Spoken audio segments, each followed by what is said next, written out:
Bonsoir, mes amis. Grüezi, meine Freunde. Hello, my friends. This is Eigen, the Alliance for Loki. And we had Matt in here first. Nicely done, Matt, just beating out Axe Patel. And I think beginning a pretty good streak Axe had going. And then Atomics, welcome as well. And Crash TT8 saying EO. And Arena is back, that it is. And Octavio, hello Octavio. Welcome also. And so happy Friday, everyone. I hope everyone's had a good Friday. I went to the dentist today, just for a clean, nothing too dramatic, but it was time. I always try to go once in the summer, once in the spring. And let's see, ooh, we have a Shadow raid. Welcome to the light, Shadow Dwellers.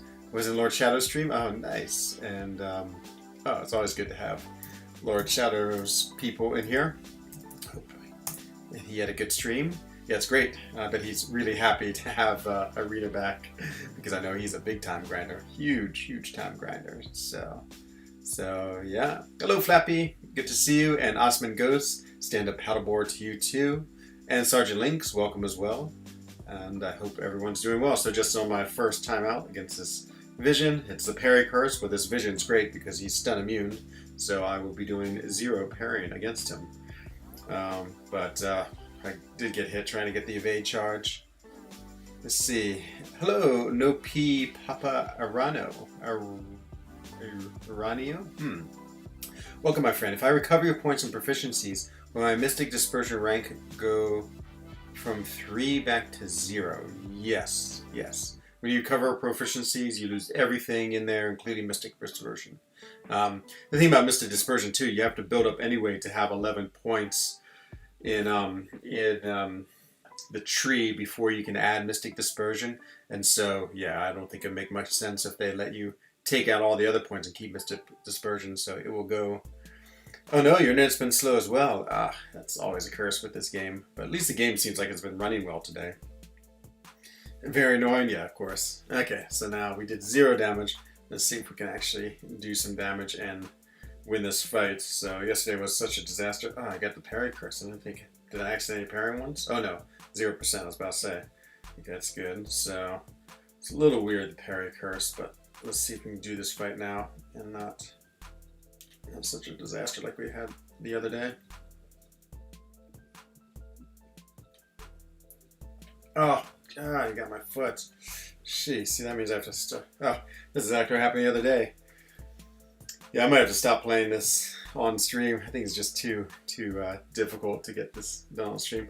Maybe I can, let's see if I can't just, as opposed to waiting for it to be done, let's just see if I can force quit and be done with it. I hate waiting those 2 minutes. It's always annoying. Yeah, it's that special he throws. I try to bait it, but if I think bait it at the wrong time, obviously I get crushed by it. So, I'm doing well, Octavio. Enzo, this week your luck has been amazing. Oh, you pulled Magic? Oh, it's awesome. Magic's such a good character. She's been around forever and still one of the best power control champions in the game. Still incredibly relevant and really good and really fun to play and just super cool. Hello, Wally, my friend. Enzo. Oh, it's good to see you again, Wally. Yeah, we were talking to Taters. I know that you and Cam are both lined up to get back into Fort Loki. You know, it's always, of course, bittersweet. That means someone has to leave, but I hope you can get back in very soon. Now that you don't have to, be now you're not in the field anymore, and so yeah. But I'm sure every season we have turnover, so I imagine it must be a place. Okay. Oh, I just got hit again. Okay, well, I don't have to stop because I haven't used any charges yet, but.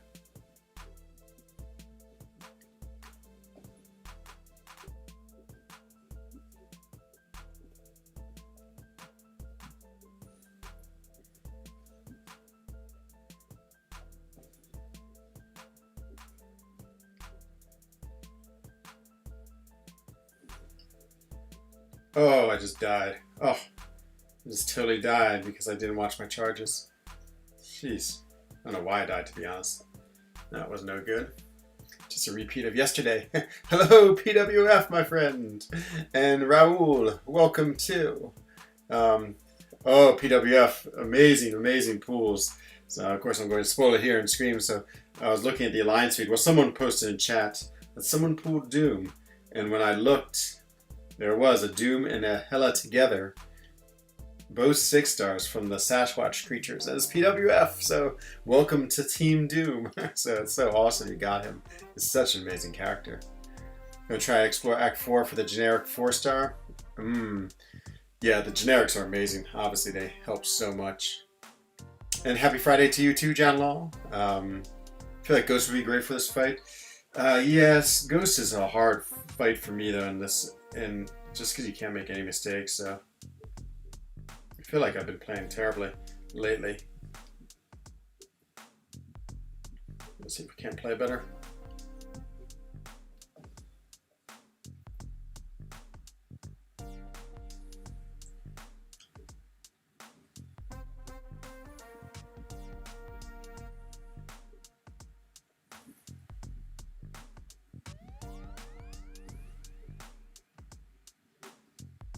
Okay, whew. And there it is. So, okay, that's 1 down. And now let's keep on going. So I think I still have the parry curse active, but the thing about him is you can quit out of a fight and then you are still in parry curse mode. And so let's see, I think I have one more fight. Okay, one more fight where you can stay in the parry curse. Let's see if we can kill her. Yeah, I know, it'd be amazing to have you back. Hopefully you get back in BG3. Let's see. Hello, MCOC Goat. Welcome, my friend. Pulled and dupe a 5-star Guardian. Oh, nice. Yeah, I have my 5-star Guardian. I went into the arena to get him and used an Awakening Gem? Okay, no, I think I pulled him. Maybe I pulled him. I pulled him from the early release Sasquatch Crystal, and so now he's what you call it? He was awakened, and then I took him to rank 5. So, hello, Mr. Finez. The scene, can't see, can't hear, can't speak, monkey. Welcome. Is it in the basic now? Let's see. Is it in the basic now? Are we talking about? No. That was the Sasquatch early release crystals, and that we had a little bit of time ago. Okay, let's do this fight now. Let's see if we can get through this. So we have no curse. But we will have a curse. So we can parry her as much as we want. So I get a little bit of health regen up.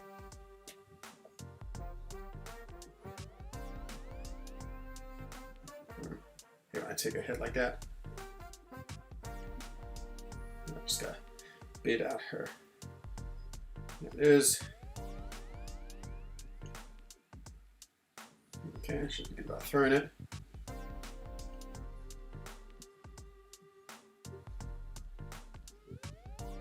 Okay, I killed her. Like, it's really powerful, really quick. So, no, I don't think he won't be the basic for a long time because, what is it, like every 3 months afterwards, they're in the basic. And so, let's see, we have a lot of time. Okay, still 1 of 2 fights remaining here. Okay, perfect. So hopefully I can kill him. If not, we'll try to play a little parry stun style. So, okay, once again, always a nightmare. You know the meaning of these? I do, of course I do. Well, I don't know if there's a more specific meaning other than like the classic meaning of them, but maybe hear no evil, speak no evil, see no evil. I think that's the classic.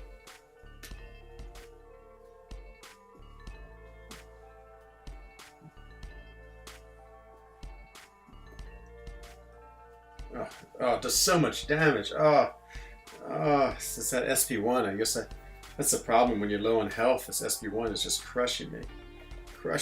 Huh, maybe it won't count. This disconnect.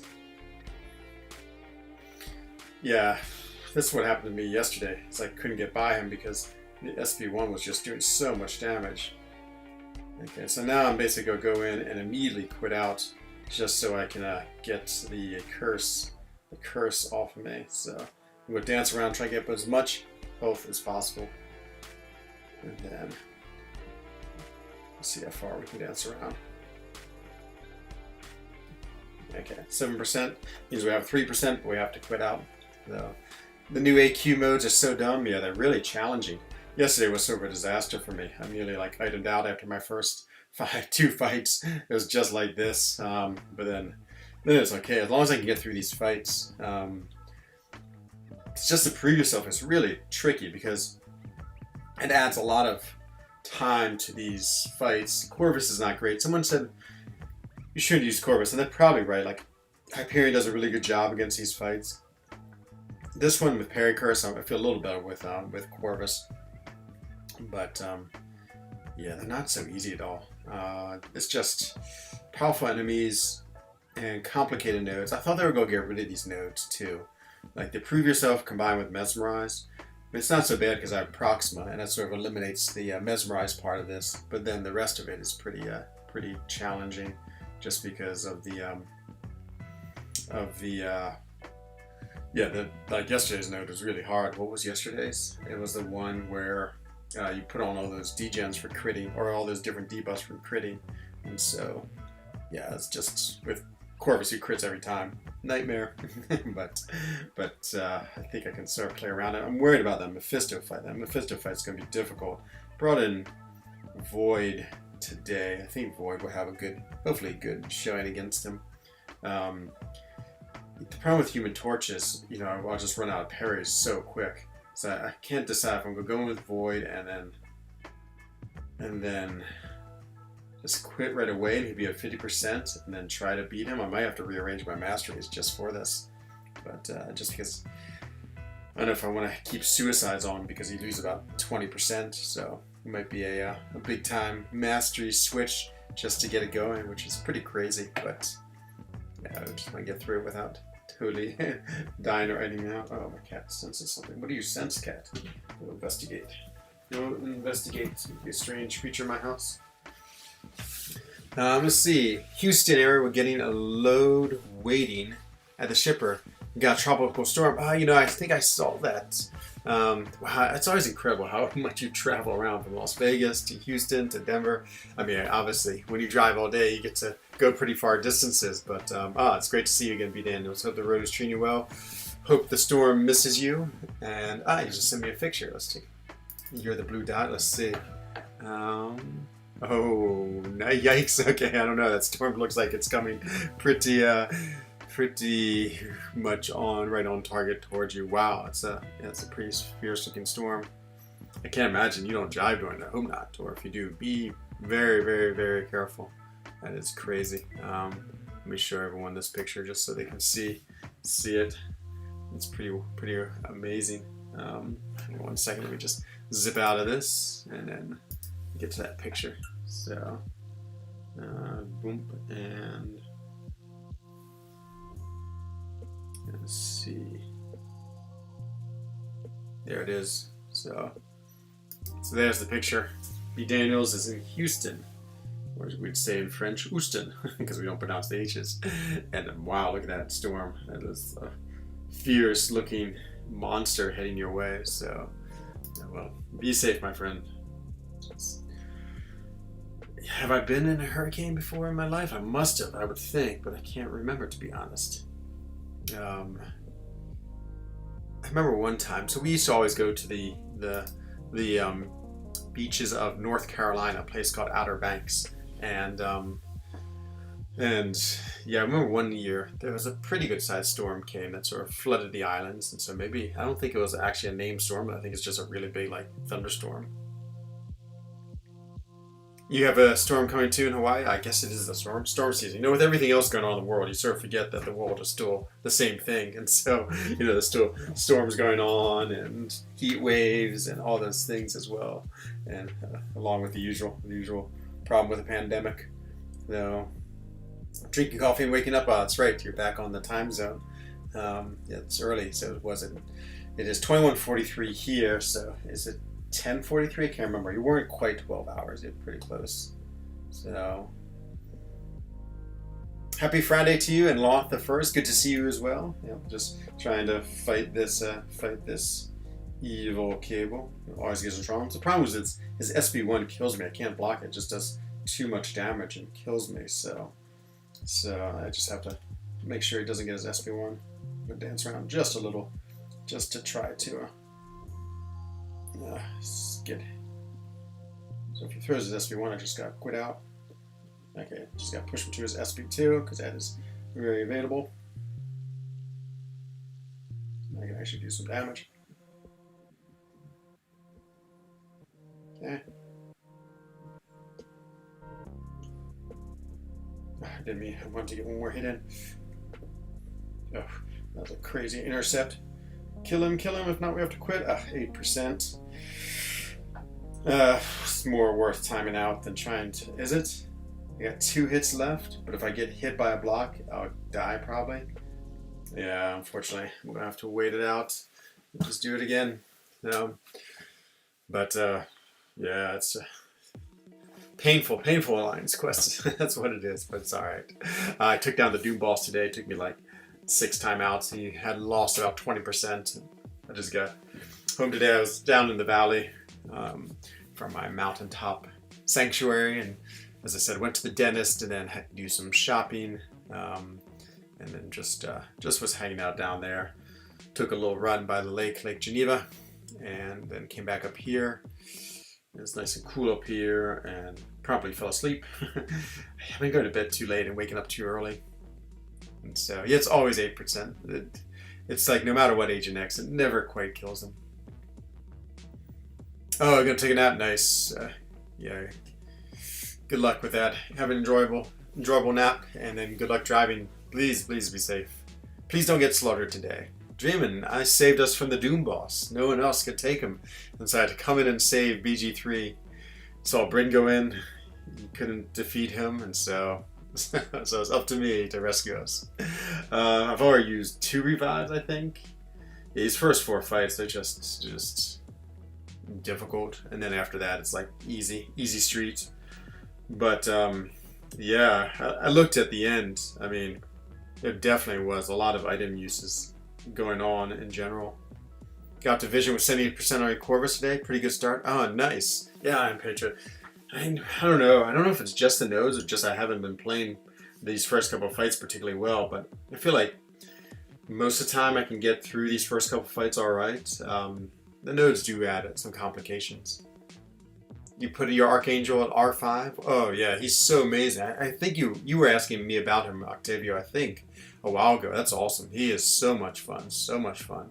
He's just such a strong character and absolutely can do so much that's just incredible in this game with his bleeds and poisons. And once those neurotoxins come on, he actually crushes them. So we send a real Corvus on your path? You could. I actually like this path a lot just because it fits my time zone so well, because I can finish it pretty quickly and I don't hold anyone up. And so maybe that's true of other paths, but I mean, yeah, it's fine. Actually, I've gotten so used to it that I feel like learning another path would probably be just as horrific. Having to have Proxima though is a little bit tricky, only because then it takes up a person or a team, and Proxima really doesn't do that much for the team. Actually, I use her against that Bishop fight. She works alright against him. Okay, let's see if we can finish him off. Just can't take an SP1. If we do, we have to quit out very quickly.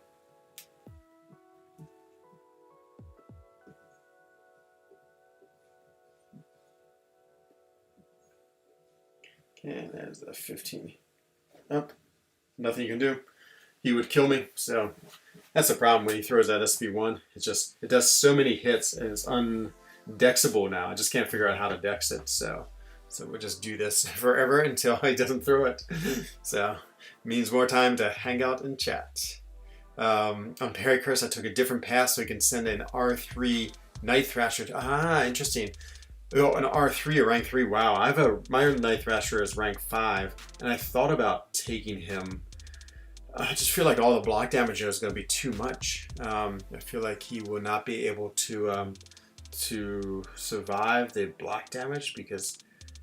So I'm going to go in with Void. I don't know what I'm going to do with Void. I'm not sure if I'm going to just time out right away, and Void would be at 50%. Maybe then switch my masteries and take off Suicides and put them on a very Void-friendly mastery setup, and then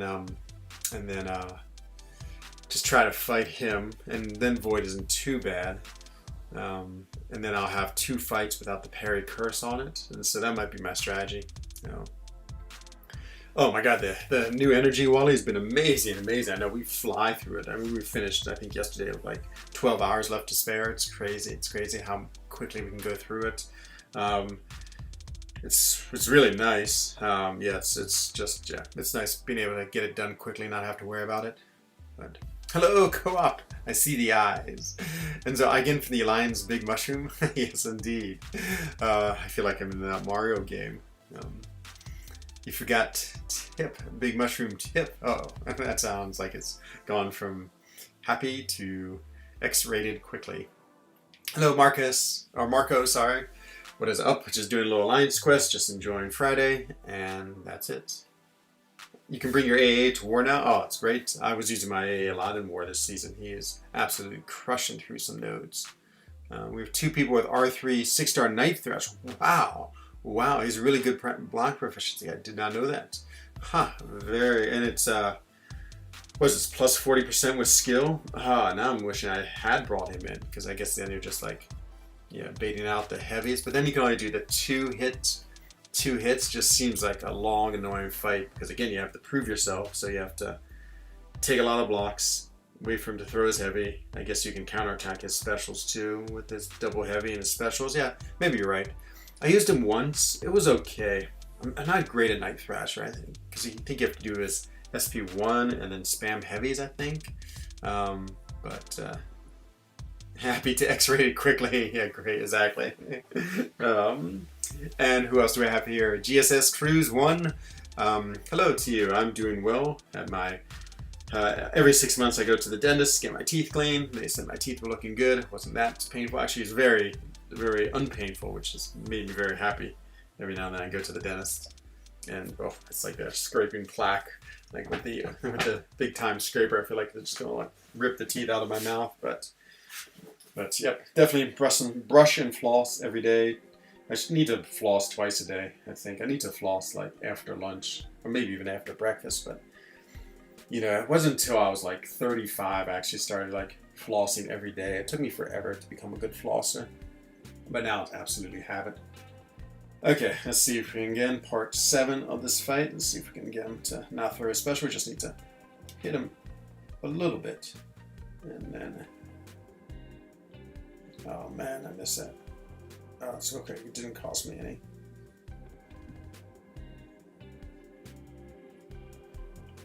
Okay, if I can get one more hit in, I'll have it. There it is. And boom and boom. Okay, dead. Dead as can be. Okay, and that's the end of this for a while. No. Who is the best option? Hello, Jonathan Sanchez. Welcome back to the stream. And Amri Arkan sounds very Turkish, I'm guessing. Does anyone know when the compensation comes out?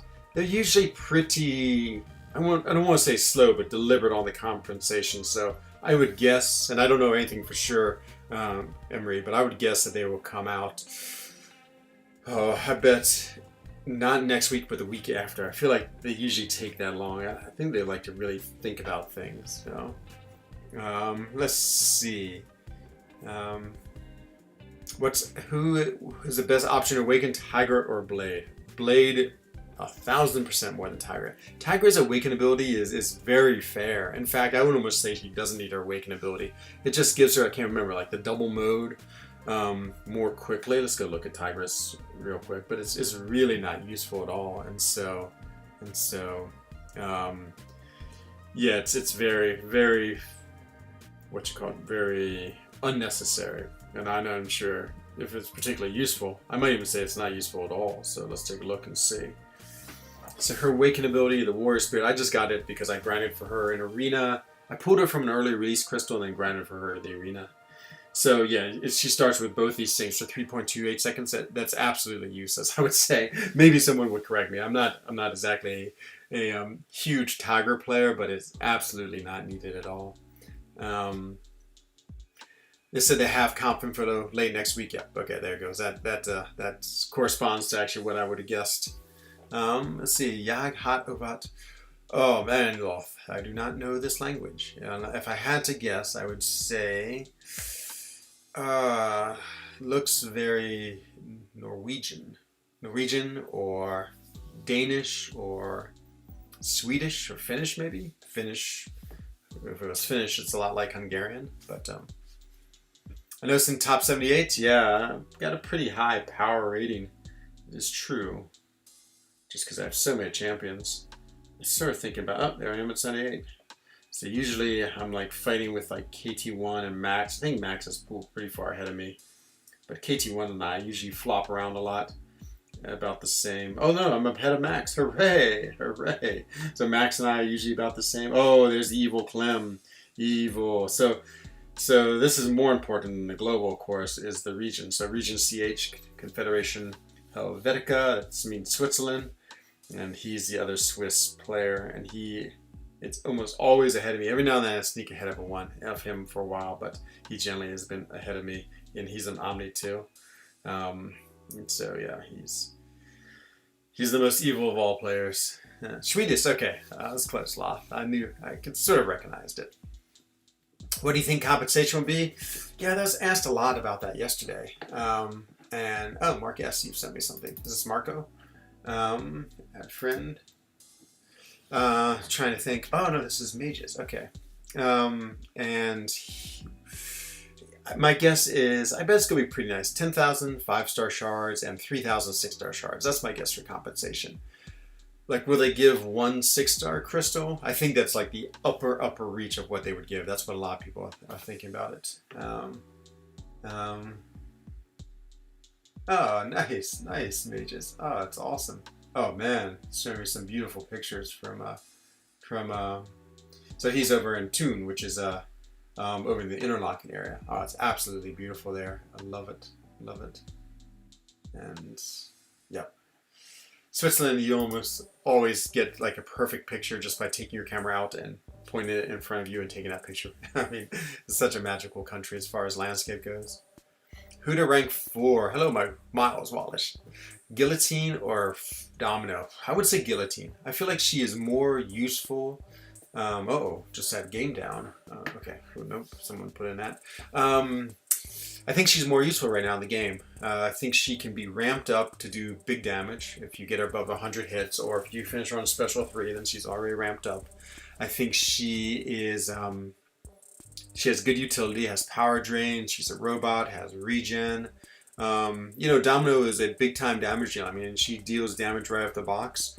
She also, when she has a synergy team of Red Hulk and Massacre, is a crazy damage dealer. So, I mean, if you're looking for someone who's just like a damage champion or absolute damage queen, I would take Domino. If you're looking for someone who can do a lot of utility, can do good damage, but just has a lot of different functionality, I would choose her, and I would choose her functionality. I think Guillotine can give you the damage with a lot more functionality. So I guess the only other thing would be like if on defense your alliance needed a Domino, she's a great defender, and so that would be the only thing that might sway me to say Domino.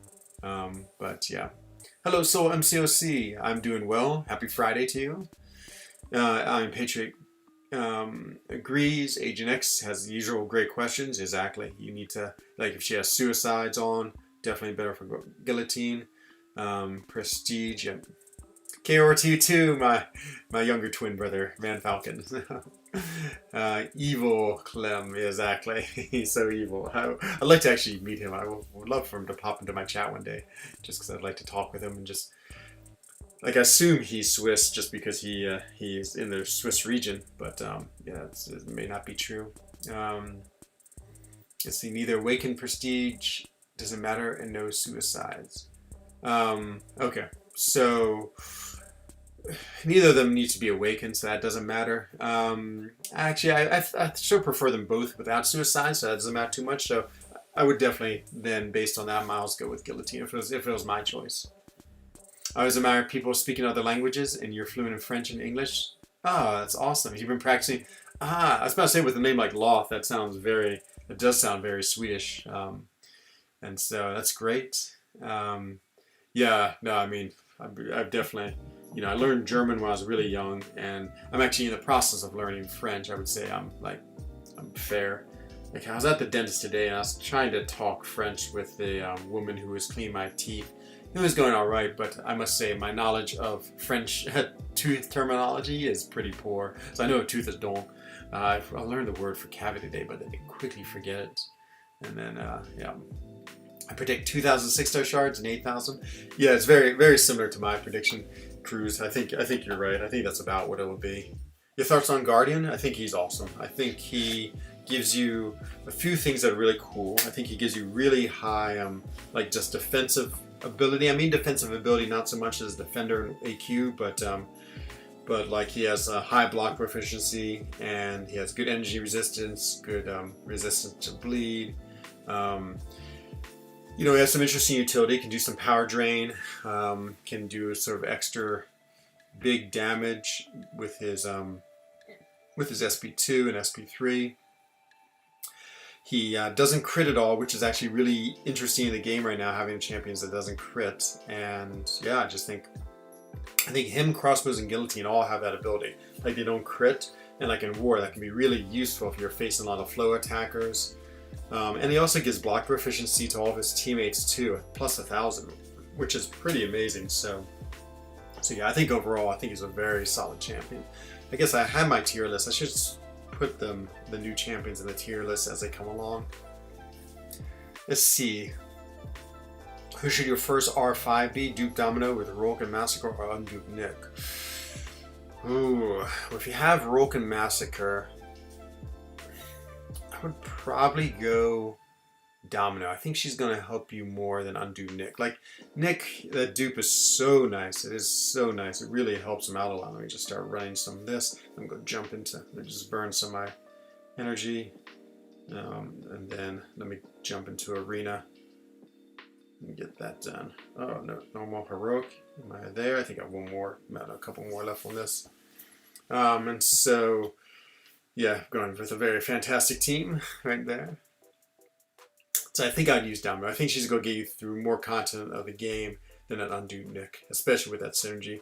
The Awaken part, as I said with her before, doesn't really need it, but it's always nice to have. It definitely is helpful. So, Damage Queen equals Ghost. That's true. I guess that's true. The Ghost is maybe, she's the damage, what do you call it? Duchess then. I got a 5-star Cap Infinity War. Wow. Actually got a good champion, have a featured crystal. Yeah, Cap Infinity War is amazing. I would say he's up there, arguably, with one of the best champs in the game. And so yeah, he definitely is incredible to have. Who's my favorite R3? Whew. So my R3s right now are Thing, Human Torch, Ghost, Nick Fury, and Vision Arcus. I don't know. I guess I'm gonna say between Thing, Nick Fury, and Ghost. They're all really fun. I'm leaning towards saying Nick Fury just because I like Nick Fury so much. He's such a good champion, and I love the damage he does. And I love his utility. And I love when he goes into a second life. I just think has so much cool gameplay about him. Love that he purifies debuffs. And he's just sort of my playstyle too. Just sort of like, you know, can fight and just don't have to do anything too special. I love playing Ghost. I love playing my rank 3 Ghost, so it's super fun too. I think she's awesome. You know, of course, you know, she's a very unique fight style. And actually I really like playing Thing too. He also has a very interesting fight style that's different from the rest too. So, you know, each one of my R3s, and same with Human Torch, he has sort of his own unique gameplay as well. And so, yeah, they all are very, very different. Like Vision Arcus was really more defensive, though I really actually like playing with him, and I like all the different things he can do. And yeah, I like them all. I don't think there's any one particular one I'm like, oh, this is the one I love. I must admit, and the more I think about it, Ghost is pretty special as a rank 3. She's just so powerful. And I love watching your videos, your war videos with your Ghost. Actually, every time I watch those war videos, I'm like, yeah, Ghost is great. She's the best champion ever. And so I think you've influenced me to say Ghost, my friend. Do you think it's wise to rank up champions? I think it depends. So I think you have basically two philosophies I see Master Pen as. I see them both in 4 Loki. and yeah, I guess just watching my alliance. And so you either have people like Dreamin and Brian Grant, who are very, very like cautious about their rank ups. So they don't rank up champions often. They really wait for the champions that they want and that are really helping them. And then you have people like myself. I'm trying to think who else is it. Maybe like Work in Progress and others. Maybe TJ's like this too, who are just like quick to rank up. Like we like ranking up champs. You know, it's not like we don't put a lot of thought in it, but we err on the side of like using resources and ranking up, knowing we'll get more resources. I would say there's a little bit of a balance between, like, obviously people who spend a lot on the game have more resources because, of course, they buy deals. And so yeah, I think they're all, you know, valid ways, but yeah, I don't know. I think you have to sort of decide where you're going to be. I like ranking up characters. I definitely rank up as much as I can and exhausting my resources as much as I can. But again, I will buy resources too, so that helps a lot.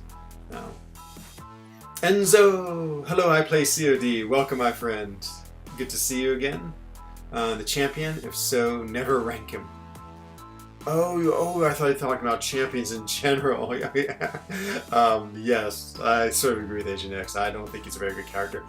We still use him on defense. We still use my rank 5 champion on defense, so he's not valueless. And at one time, he was like he was one of my highest prestige for a long time. He was just under 10.6k, so he was good for prestige, and he was a good defender, and still is used on defense, so there it is. Sorry, I totally did not understand your question, Mr. Pendez, and now everyone's correcting me. Yeah, I totally agree. Totally agree. If it's champion, yeah, probably not. Contest Guru, thank you. You're welcome. The block proficiency will help champs like Cole Obsidian. Yeah, absolutely. Actually, I didn't even think about that. I love Cole Obsidian. I need to play with him along with that. Let's see. Hello, Abdur. Got Captain Infinity War. Oh, nice. Oh, you're the second person. That's awesome. Yeah, great character. Such a great character. So much use. It's great if you can get him awakened. Arcus. Yeah, you know, so I had a tier 5. So I pulled 2 tier 5 Cosmic class Catalysts. And the Cosmic category really doesn't have that many great rank 3 rank ups. Of course, Corvus is the super obvious one, but I do not have Corvus. And after that, the next obvious one is Captain Marvel movie, who I do have. I took her to rank 3.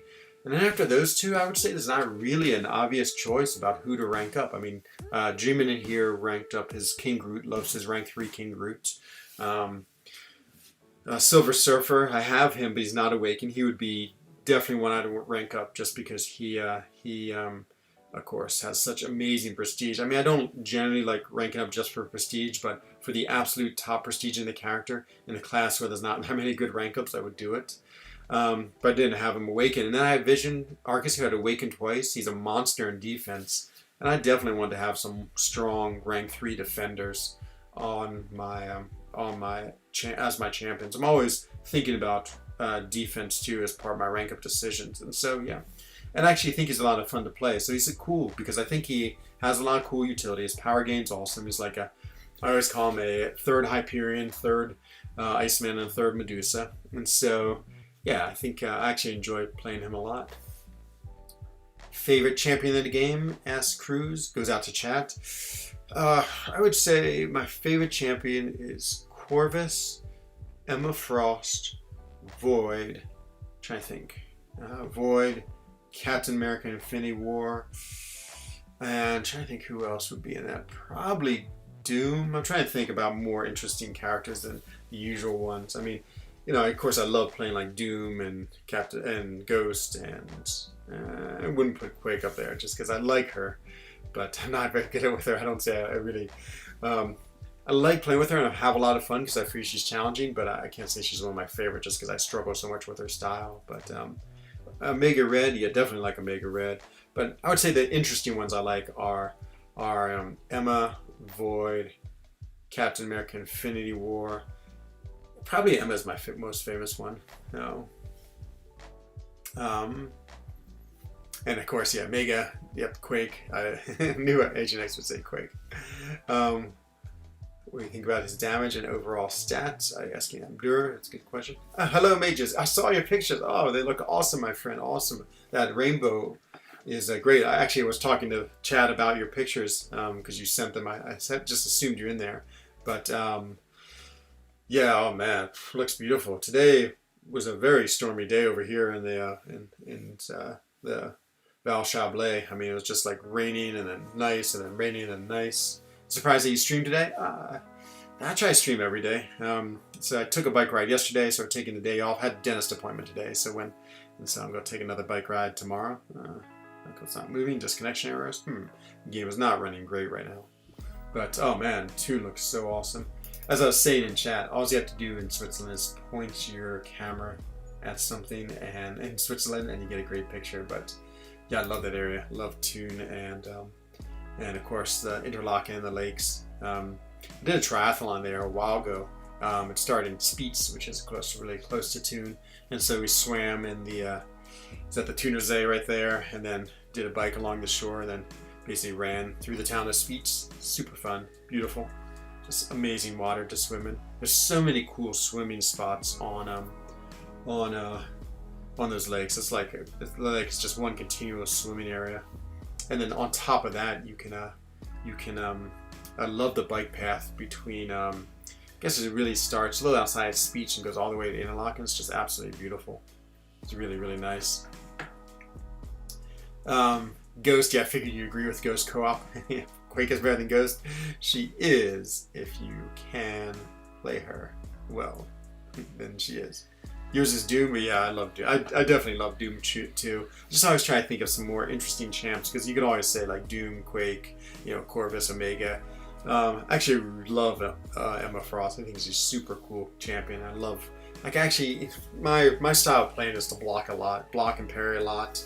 And I like champions that have good immunities, and so Emma fits all of those. And with her Phoenix synergy, oh boy, she can get so many prowesses, and then she does crazy big damage with her special attacks. Hello, Cephas. Stand up paddleboard to you too. 6-star rank, yeah, I know, H&X. That would be murder in your hands. I know, Dreamer, I know, here I am wanting to spend money, and they won't let me. It's tragic. I really want a deal for tier 5 class catalyst. Okay, we had that one that was like, it was like a scaling deal, 1,000, 3,000, 6,000 units, but you got 3 10%? Oh, I would kill for that deal now, kill for that deal. It'd be so much fun. I just do one more run in this, it's nice because I can auto fight and talk here on chat. But I need to get this done. And I have some energy refills in the overflow, so I just want to get those done. Would love a synergy with Nick that would give him the opportunity to give him the ability to switch his bleed to poison, like Tiger does for Hawkeye. Oh, I didn't realize Tiger had that synergy. That's crazy. Does she really? Wow. Wow, it's quite the synergy. Ha! I absolutely did not know that. I'm going to go look at that as soon as I finish this fight. That is crazy good synergy. Champ is 10.59. Yep, exactly. I remember that so well because he was always sitting right there at the bottom for a long time. It's my prestige. Hello, Meister. Welcome, Enzo. Good to see you. If you could request the Kabam team to add one new champion of your choice, I always say Kitty Pryde from the X-Men. I think she'd be like Ghost Jr. and make her very Ghost-like. Maybe even make her phase. This is what I would do. I would make less critical hits for her. I'd make her phase last longer, and I'd give her the ability of Tigra, where she can like phase projectiles. I think I'd make her an incredibly phase heavy champion, but I would not make her like so much on the crazy damage like Ghost. I mean, I try to give her good damage so she's really playable, but I think she'd be an awesome Fat Thor. Yeah, that would be incredible too. Thor, Endgame Thor, I guess we'd call her. Hello, Don Muhammad. What's up to you, my friend? I would like to 6-star. Yeah, I'm curious if they will make 6 stars out of all of the champions that they have. They said they're going to do it with 5 stars, but will they do it with 6 stars? I would guess like Hyperion, Medusa. I'd love to see Hyperion as 6-star. I think he'd be amazing, amazing, amazing. Let's see. So, internet's not so stable. No, you gotta go Swisscom, my friend. that's usually when I travel. 9 times out of 10, I'm using Swisscom in Switzerland at least. How to collect so much gold? Buy a lot of crystals. That would be my method. Then yeah, I mean, there's all these ways to get gold, but I just have so much. I never even think about it, just because I get a lot of mine from selling. Arena, of course, gives you tons of gold too. Hello, Daniel Miller. I got 5-star Magneto and I have a Mutant Awakening gem. Yeah, it's funny because we have a player, his name is TJ, and he has Mutant Tier 5 CC, and he has an Awakened 6-star Magneto, and he's already planning on ranking him up before he even sees the buff. So he's really confident the buff is going to be good, and so I hope he's right. It'd be awesome to do it. Block parry and face block, exactly. That's why Emma's so good. She's such a tank. I just love that she can take so much damage. That'd be a really cool choice. Yeah, I think Kitty Pryde would be awesome. There's a lot of ones. Mystique, people always say too. Mage said Black Cat and Sandman. Yeah, I've been thinking about Sandman too. Black Cat, I just vaguely remember her. But Sandman would be awesome. I think Mystique could be cool because I think you could have her like steal the abilities of her opponent maybe. And so I think that'd be pretty wild. Kitty Pryde have an inbuilt roll reversal, good against text and bad against skill. Ah, that's true. Use her phasing disrupt technology. That's true. Yeah. That's actually very smart, Abdul. Very smart. TJ. Oh, Dreamin. I like that he has so much faith. Poor TJ. Yeah, I know. I hope it's good. Drop some likes. Thank you, contest. I always agree. Thank you. Yeah, I mean, that's always my goal of the channel contests, Guru, is to like talk with chat, because I mean that's, I think, the whole reason why I have a channel.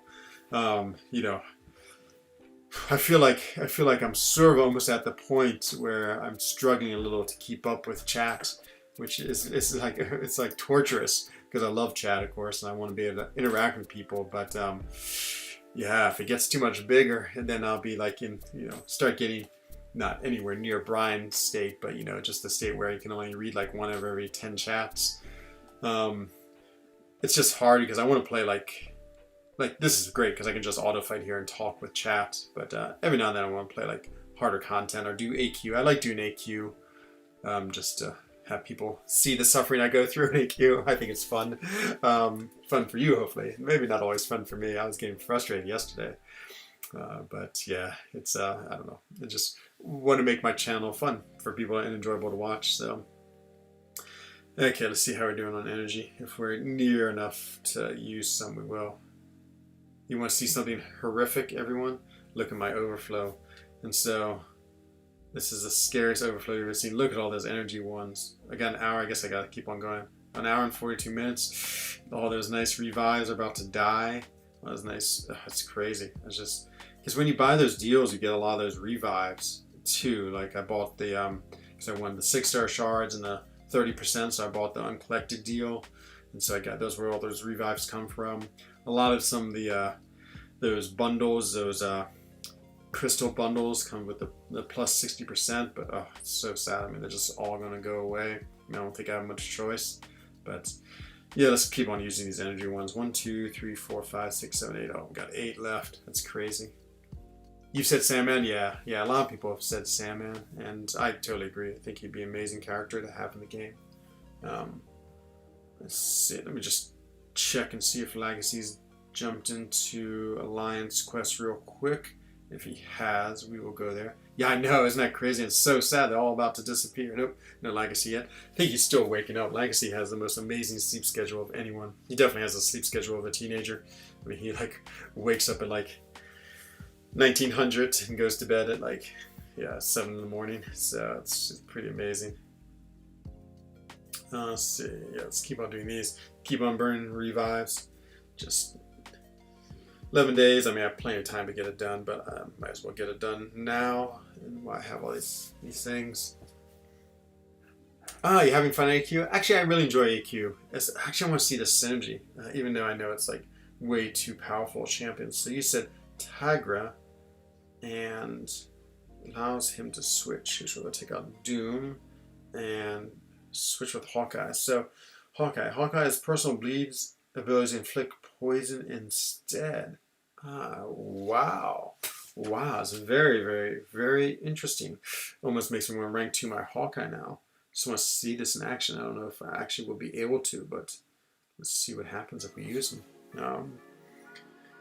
I never thought. Oh, see. Have you done the Abyss? Yes. Yeah. I wish I hadn't. I would go right in and do it, John Law, but I've totally done it. And so, yeah, I know it's sad, but yeah, what can I do? I mean, it's just like. There's just no content to use them in now.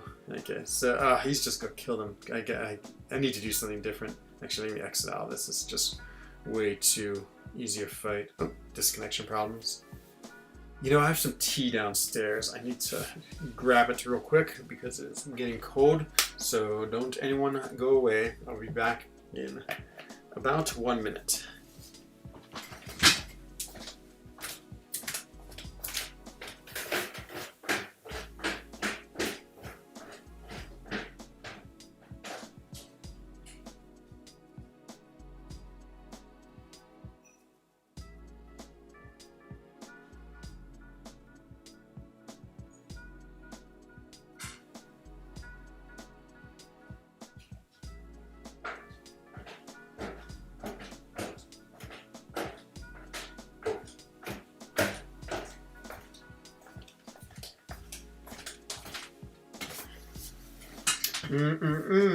It's good tea. It's steeped for like 30 minutes though, so it's about so strong. Feels like acidic. Let's see. Did I mention you and some friends are doing a 7-day challenge by creating a new account? Ooh, that's awesome. I sort of want to do that, but it's funny. I'm actually I'm a little wary of a new account just because I don't want to have to log in and out of my account. I don't know. Somehow it makes me a little paranoid. But yeah, that sounds. I really want to. Here's what I would like to do. I'd like to create a new account. I would like to take that new account and let's go into what is it? And then make an alliance. I want to be an alliance leader and so have a little bit of my stream being about what it's like to lead an alliance. I think it'd just be interesting to be an alliance leader and have to deal with defense and see how you can do. So I might do that. Let's see, did I mention? Oh yeah, you just read that. Brian may grind more arena. Only lags can alter his sleep schedule for the game. That's true. He was saying in chat once how he like sets his alarm, like literally like opens up one eye, does arena, and then goes back to sleep. So, oh nice, Mages. He sent another photo. Let's see. Oh, there's Black Cat. Yeah, that's what. Actually, I had that picture in my mind. That's what I thought she looked like. Yeah, I remember her in the comics, but it's been so long I can't remember anything about her abilities or anything like that. But so, following the footsteps of McFabio, yeah, no, it looks awesome. And so, let's see. Okay, let's try to go to the side quest and see what Hawkeye does here. See if we can get through what you call. I keep on pushing the wrong button. I'd bring you some if I could. If you were right here. If you were here, Flappy, I would make you a nice cup of Earl Grey. This is Earl Grey tonight. No. So good. So good. You joined Loth? Okay. That's sir. 5 Loki. Ooh, that'd be a cool name. I guess it would be impossible to disguise who I am. I guess I would think about doing that just to make it more fun. Oh, I'm worried about this silly what you call it, the Sasquatches. I guess I'll just bring in a Human Torch for Sasquatches. Sasquatch Eye, maybe it's it, the plural. And then, okay, so let's get this Tiger synergy. And I want to see Hawkeye in action. Where are you, Tiger? There you are, Tigra, and synergy with Hawkeye. Oh, this would be awesome. Bleed instead of poisons. Interesting.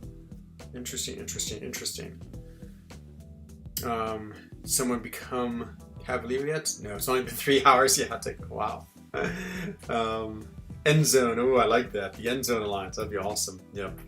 Yeah, it'd just be interesting. I've always wanted to know what it's like to be a leader of Alliance. And it'd be fun to do it at like sort of a moderate level, you know, where we're just, yeah, I'm just having fun. Okay, let me take the path without any buffs on it. Is there a path without any nodes on it? Maybe I've already done it. Oh no, it's this top path. Okay. Yikes, we gotta fight an Nihilus. Uh-oh. This is always vicious. Sure, going with Hawkeye and see how he does. Let's do it. Frenzone Alliance. Yeah, trying to think. Yeah. Are you going for X-Force? You know, Black Knight, I thought about it, but it's sort of like, I'd have to start now, I guess, and I sort of want to enjoy my Saturday. It's funny, I was all set, geared up to go for Sasquatch. I was ready to spend a Saturday indoors. I still might, but I'd start the grind tonight, and then, yeah, I don't know. I'm tempted, Black Knight. I still have to think about it a little bit, if I'm going to do it or not.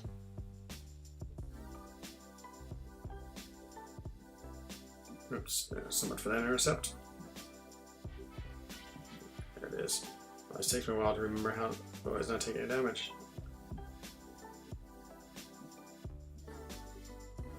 Let's push him back. It can't be. It's SP1. It's SP1. It's so much easier to deal with. Though I often get clipped by it just because it's sort of a funky. Yep, see, it's that second hit that always sort of gets me. I'm obliterated. No, I can't. Just intercept. Okay, well, that was awful. Let's try it again. Absolutely.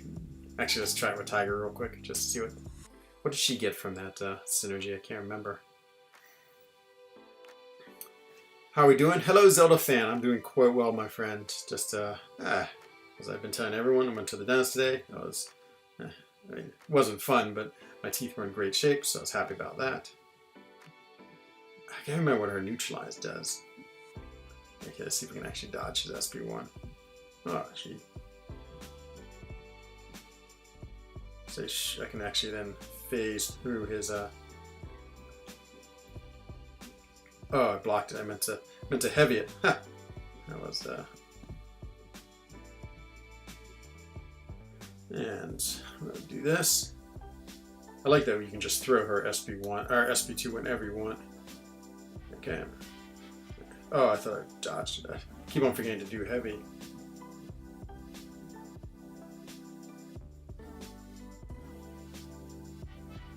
Okay, that went much, much better.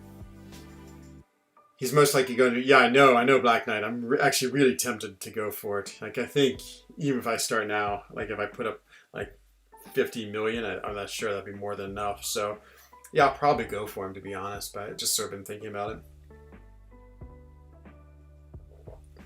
I want to have a huge bike ride planned for Monday, so I might try to go for, maybe I'll grind and just go for a shorter hike tomorrow, like a 2 or 3 hour hike, and I'll give you a chance to do plenty of grinding. Because, yeah, again, I don't think he's going to go very high. I'm still planning on grinding him. I guess I'm going to grind for him on Sasquatch on Thursday.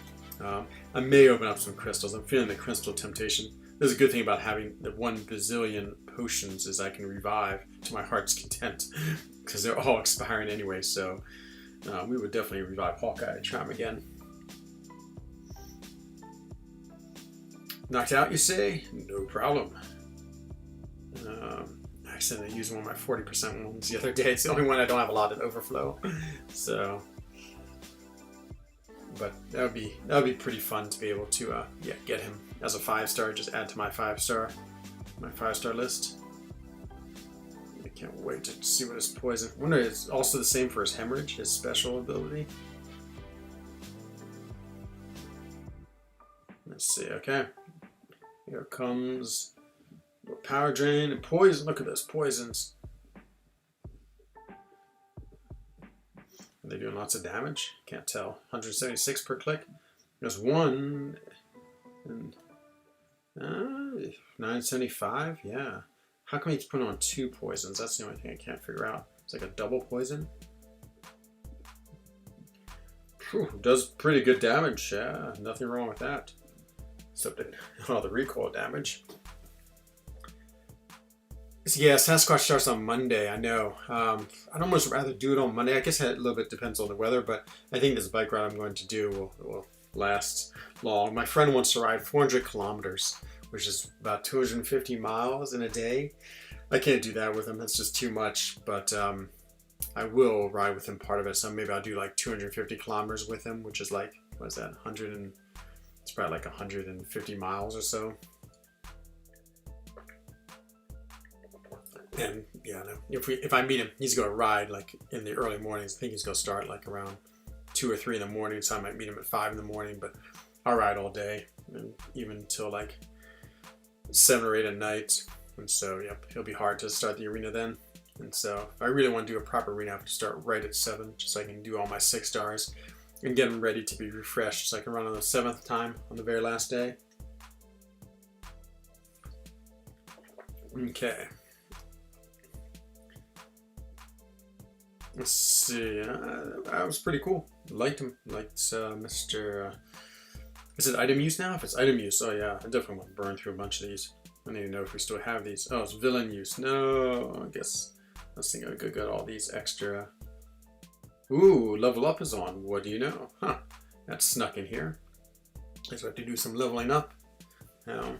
Can't get in the game. I've downloaded the update. Oh no, AE gameplay. Yeah, the game has been really strange. It's really affected people differently. Like people have said like they can't get into the game. Others have said I know of a bunch of these team ones. Yeah, like infinite amount. Let's just throw 2 of these in on Hawkeye. Yeah, the game's been struggling, absolutely struggling there. AE, and so yeah, I don't know what to tell you. Do you like the new schedule? It starts Monday, not Thursday anymore. It always started. Oh, you mean if they change it starting Monday? Yeah, I guess I like it, Mr. Penez. The nice thing about it is, like, I'm generally more of a Thursday, Friday, Saturday, Sunday grinder because, like, Thursday is for us in Europe. It starts Thursday night, and then Friday I can sometimes arrange my work schedule so I can actually do a lot of grinding on Friday, and then of course Saturday, Sunday is the weekend. And so generally that's when I'm more of a grinder. When I grind for champions on those days. And so it is nice, would be nice seeing the cutoff already. But I also like going for a first round because somehow having the security of maybe doing a second round if I need it is good. And so this time if I'm doing the second round, then it's like, well, this is it. And so, okay, take a look at Agent X and see advice there, AE gameplay. Maybe he can just figure it out for you. Okay, we're gonna poison you. that's what our plan is. Mr. Sinister. Poison you and power drain. Oh, I gotta keep his these things because he'll just throw them on me. My poison's right back on me. Let's do one more round and then we can poison him and power drain him. The goal is to be like to infinitely power drain. Did that poison do good damage? I could not tell. Okay, 675. And how many put on? It's like sometimes I put on 1, sometimes I put on 2. What if it has to do with his hemorrhage ability at all? Oops. Just trying to manage it so he doesn't gain Bar's power as much as possible without me being able to zap him. 2 poisons, 834. That's reasonable. And this is only a rank. It's a rank 1, 6 stars, so it's not like it's that powerful a champion. Just bait out. Just let him hit me and bait out a heavy. That way I can use my power drain. It's not going to power drain him enough. Oh yeah, it just did. Okay, that was lucky. Okay, bait out another heavy. Okay, power drain time. Yeah, not bad. I like it. That's pretty cool. Pretty cool. Say I'm liking it. I'm liking that new synergy. Yeah, just like having characters who can put on poison is pretty cool because there's not a lot of characters who can do it and can come in really useful too. So another option is great. And the power drain poison combination. I don't know if there's another one like that. Let's see. Let's just check Alliance chat. Make sure there's nothing in meeting. Clear. Just waiting for Legacy. Legacy always gets all clear and comes rolling through and wakes up. Let's see. Okay, AW. And, ooh, the Incursions tournament. I think some people are going today. Ooh. Maybe Chelazé is on right now. 1019. Oh, I might just start. Okay, we'll raid him after that. So, hello Jack 2020. Welcome to the stream. Happy Friday. Got to go to the game myself. Oh, good. Well, good luck. Excuse me. No worries. I hope the servers last well for you. I hope they are good to you. So, makes Hawkeye decent for Astral Watch lanes? Yeah, I can imagine. Can't imagine. Okay, someone was asking about Guardian. I was trying to use Tiger against him because he throws so many like, projectile attacks and see if she could phase him. Oh, that's right. Maybe I can do enough level ups and I'll be number 1. Oh, you'll do some. You're 182 in CH. Oh man, mages, you're getting up there. You gotta make the top 100 at least. That way you can be like represented on the leaderboard. Is it top 100? Or maybe it's 200. Can't remember. Okay, can we bait out a special? Oh, see, I tried pressing heavy. Did not work. I love it when you get a taunt on you and you're like playing. It makes me want to throw my specials. See, I want to be able to try to use her ability to dodge his. Okay. See, just didn't seem to work because I push heavy and it seems like they're too quick between the two of them. Oh no! Don't kill me. He killed me. How's the tournament going? It's going well. Dreamin' and Bryn put up an amazing run and absolutely crushed us. We only made it to room 11. I played terribly myself. There was no way we were going to get to room 15 though. And then after that, I think there's a really amazing matchup. Was it between who was it between? It's between 2 people. I can't remember, but they both got to like room 12, and one had taken the boss down to like 48%. One got taken down the boss to 49%. I mean, it's that close. It's an incredibly close affair. Legacy and DTM went last night. I think they did really well. I watched it.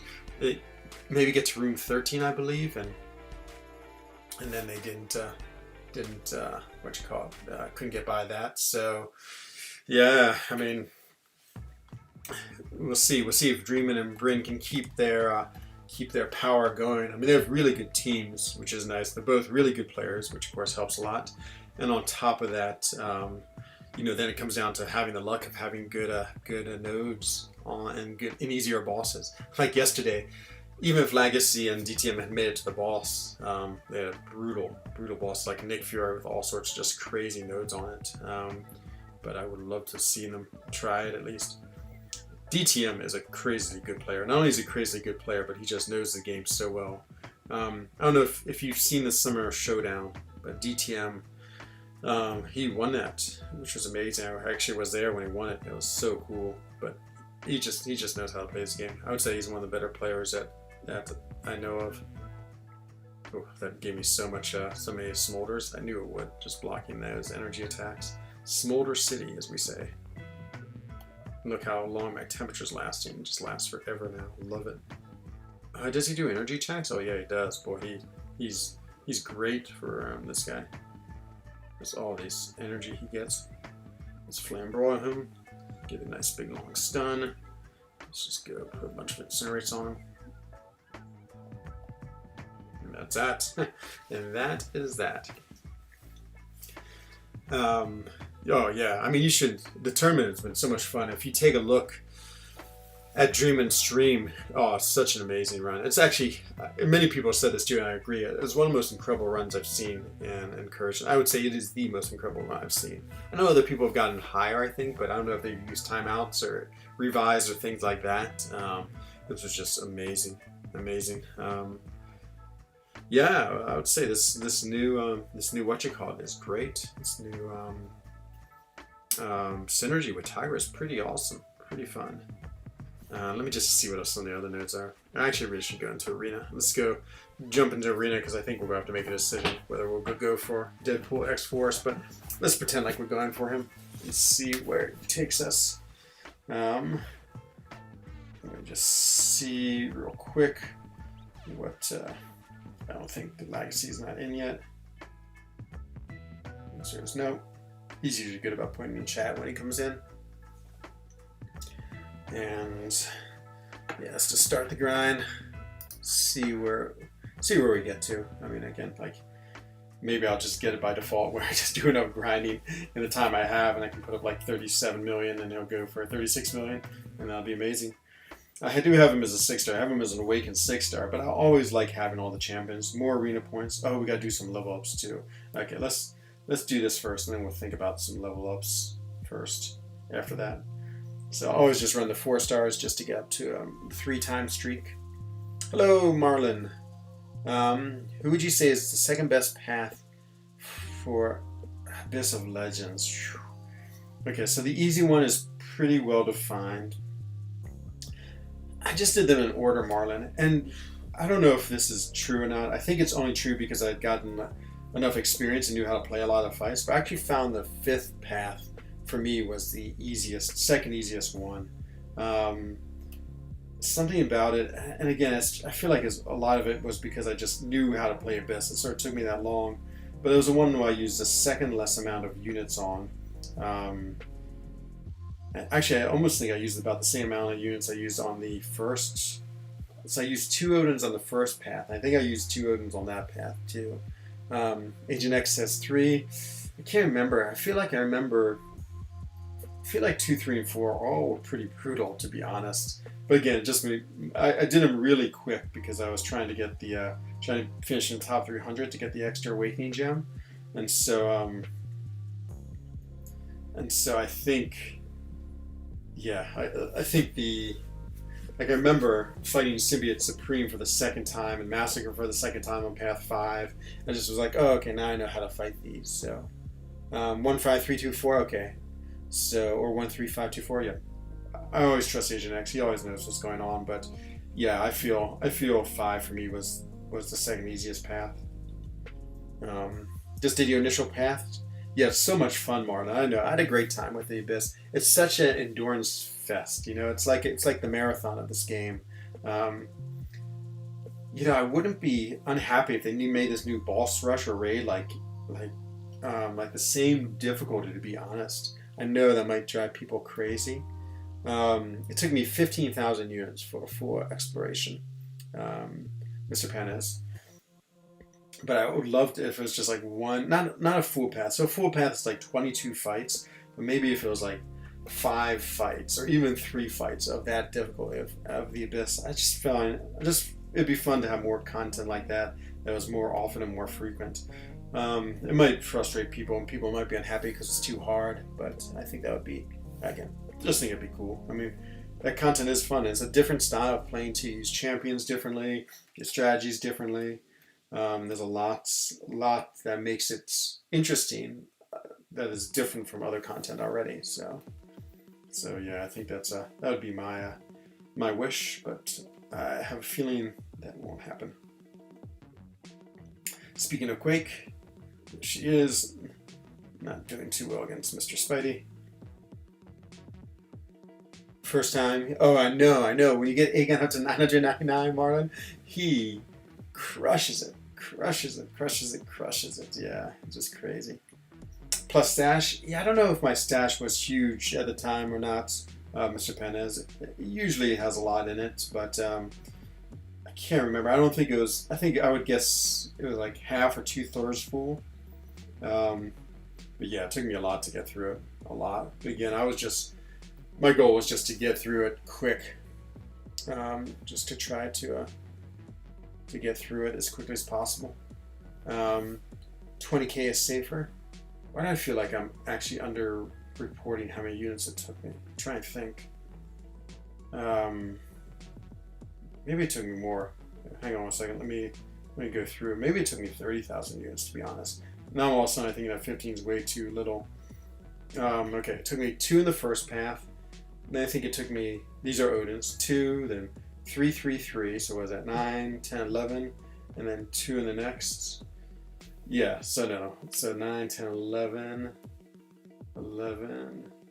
sorry, okay, no, it took me 33,000. Yeah, I totally was off. I was off by a factor of 2. So it took me 2, 3, 3, 3, 2, so was that 4, 9, 13, so 13 times 3, 39,000. 39,000 units is how many it took me. Sorry, I really grossly underestimated my ability there. Hello, Nick V. Welcome, my friend. Hope everything's going well. Finally back from vacation. Nice. Yeah, I was gonna not take vacation these last 2 weeks, but work basically said everyone take vacation. I mean, it's just like, so I go back to work. 1 August is our national holiday. That's Swiss Day. It's when we became a country in 1291. 1 August 1291, and so then we go back. And I think that's on a Saturday, and then what you call it, on Monday we'll go back to work, the office. I think I'm actually in the office finally. It's been a long time since I've actually been in an office. The best thing about Swiss National Day is, so my little village, we like roll out our one gun, and so we all wake up at 6 in the morning and go down to, we have this one clearing and fire off our gun and sing the Swiss national anthem. And so I need to relearn it every year. I forget it. It's actually a pretty nice anthem. It's in 4 languages, of course, which always makes it interesting. We sing it in French because we're in the French-speaking part of Switzerland. But what they actually made a proposal, and it did pass, but it's never happened. This is sort of the way Swiss life is like. Is sometimes we make laws and then we just decide not to use them because no one uses them. But so they changed the national anthem. I think this was in 2017 or 2018. So right now we have 4 versions of the national anthem, all in different languages. The 4 official languages of Switzerland: French, German, Italian, and Romansh. Do we have a Romansh version? Actually, we might not. Maybe we have 3 versions. And then they decided to make one anthem, and each stanza was a different language. And so we had the German stanza, then the French stanza, then the Italian stanza. I think we've left Romansh out. I feel bad for Romansh. But yeah, so, but no one does it because it's just weird. If you're, it's really segregated, this country, as far as language ability. If you live in the French-speaking part, I mean, you learn German in school, but no one speaks German. I mean, and it's sort of it's like all those people who learn a language and then never use it, and that's exactly what happens. And there's also I wouldn't say animosity, but it's like a little regional pride where if you're a French-speaking Swiss, you don't really like to talk to your German-speaking countrymen in German. Actually, we use English. English is sort of our neutral language, and so strangely enough, even though English is not our official language, it becomes our common language just because it's like people would rather talk in English to someone else from a different part of the country than try to use the other person's language. And so it's just sort of strange how it works like that. But yeah, I mean, I'm reasonable with both French and German. I don't know any Italian, so I guess I need to do that next. Hello, Poot. Speaking of Swiss and Germans, back to the grind. Ja, ich bin. So, Poot is, I think he's a German living in Switzerland, if I can remember your story correctly. Love hearing the life about Switzerland. Thank you, Nick V. Thank you. Such an entertaining story. That's awesome. Yeah, I don't know. I'm trying to make it more of my channel, and people really liked it too. Unfortunately, Jay is off. She has a week off between school and work, and so she just wanted to bike to the ocean. So she's on a bike right now. I think it's gonna take her 7 days. She's gonna bike down to Biarritz in France, and then and go swimming and bike back. So she's an incredible woman. I always describe her. She's a lot like my cat. We have a very good relationship, but we're not the type of people who need to be around each other lots and lots and lots. So it's like my cat sort of comes in and goes out, and sometimes my cat would disappear for 4 or 5 days and just show up, and that's the way Jay is. She just comes and goes, and yeah, it's great. I mean, I think it's good for me too, just because I am not I don't know. Never been the type of person who wants a constant companion. I definitely like my alone time, and so yeah, it works out well for both of us. Thank you, Agent X. Yeah, I love making it. We have a great one planned, so it's really her idea, and so I'll save the secret, but it's gonna be an awesome one. She's like, oh, we should do this next. I'm like, oh yeah, that sounds great. So yeah, as soon as she's back, we're gonna make another really, really cool Switzerland video of Enzo and Jay's life here. Hello, Anthony S. Good afternoon to you too. Hope everything's going well for you. Romansh is the secret language. It is. Yeah, no one knows it. I mean, it really is incredibly secret. I think we have 40,000 people who speak it, which is actually a surprisingly big number. And it's really unrecognizable. I could recognize when Loth was typing in. I knew it was Scandinavian. I could sort of tell. I even have trouble recognizing Romansh. Um, English Thai living in Zurich. Okay, close. Okay. Yeah, for some reason I thought you did. That's right. I remember you telling me that you're half Thai now. Um, just as good. A good friend of mine from the States. He was what was he? He was American Thai, which is a great combination. You know, it's funny. He had a very big Thai, a very big American father, and this tiny little Thai mom.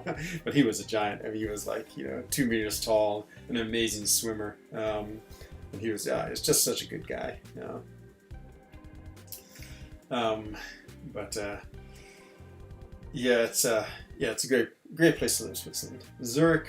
I live in the mountains. I mean, it's people, of course, every time you think of a country, you always think of the big cities. I remember KT saying this too, because I can't remember now. Is the main city of Latvia? Is it Riga?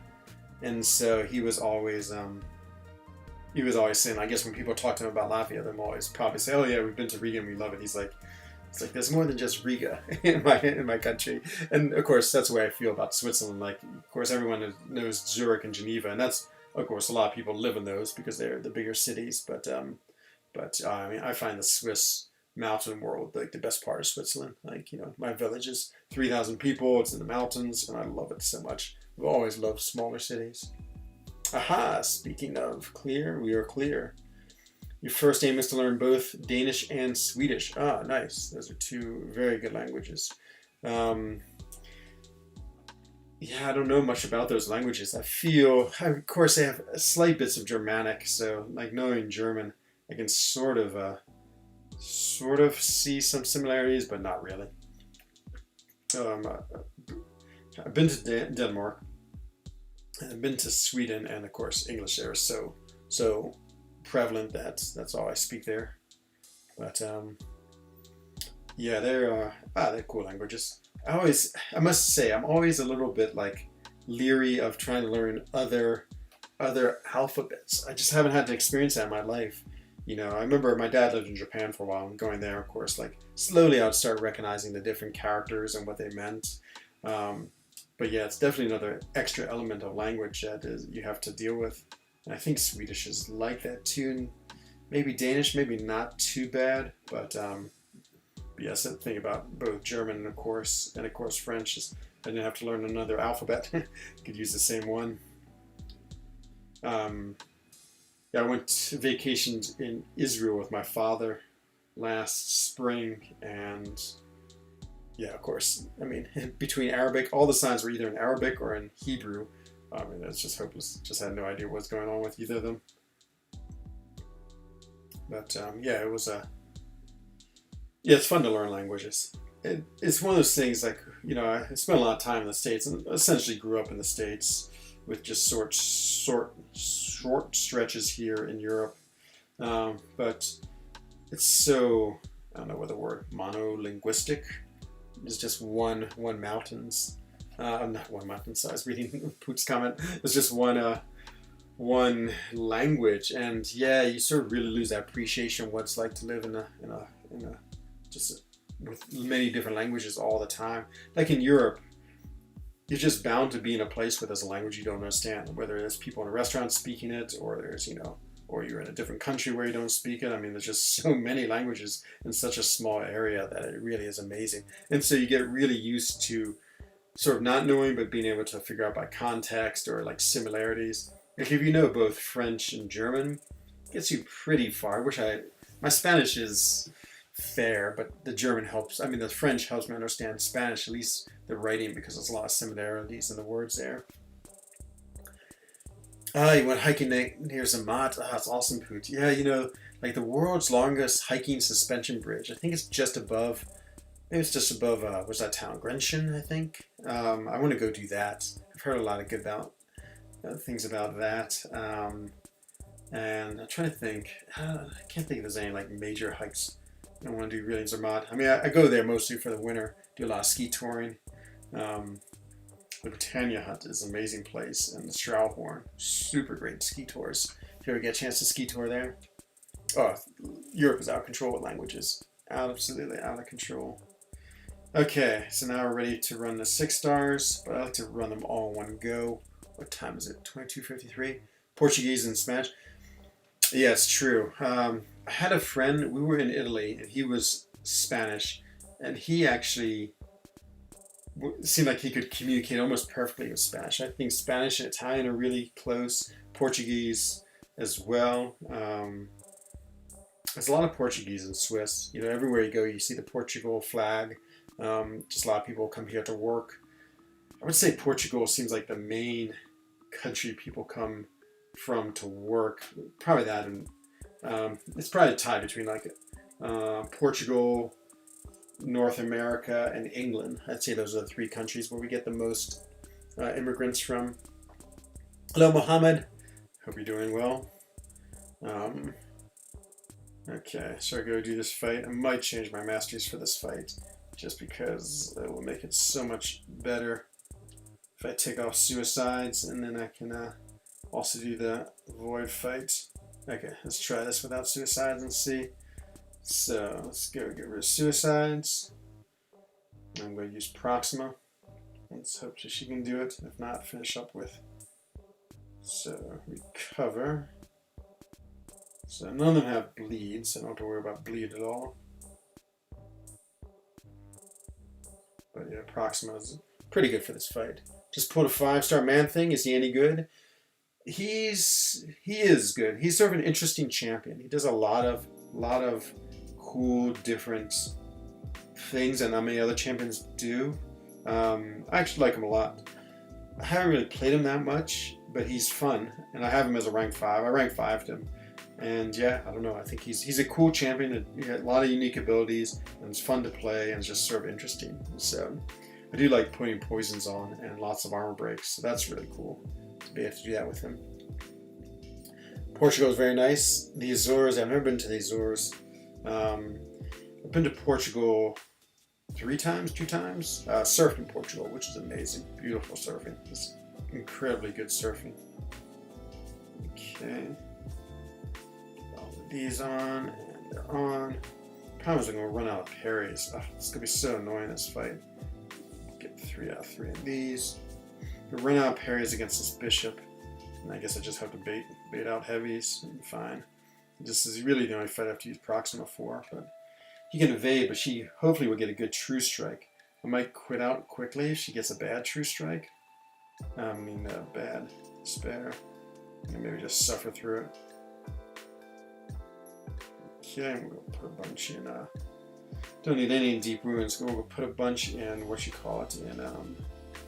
in Assassins, and then save 2 points for Void in the Defense tree. So I can put on the Inequity. Hello, Queen Serenity. Good to see you. Same old. Good. That's all. Same old is always good. Okay. Oof, this fight always scary. These are such scary fights. These fights. So let's hope we get a good anything but intercept. We got an intercept last night, but parry would be amazing, and so would throw in a boost just because trying to get through these fights as best as possible. 20% boost. Okay. See if we can do it. And we're going to use Proxima.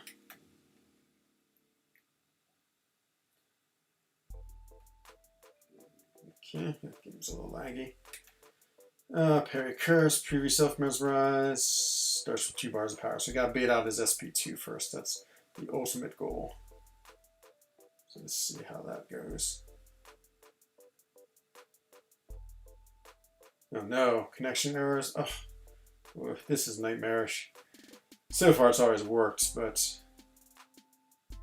if connection errors kill this, I'll be very unhappy. I'm gonna have to just sit here and stare at the screen. It might pop in at any second. Come on, game. Come on. Oh man, the poor game. It's been having such a tough time. Okay, whew, I'm in. Okay, gotta preserve my parries though. It's gonna be the key in this fight. Okay, oh good, it's the one where I knock him down. Okay, true strike.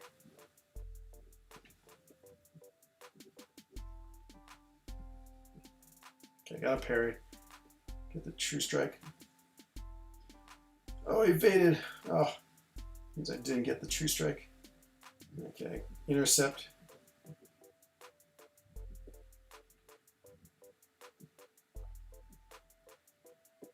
Okay, come on, true strike, true strike. Okay, there it is. Yeah. Can beat SP2.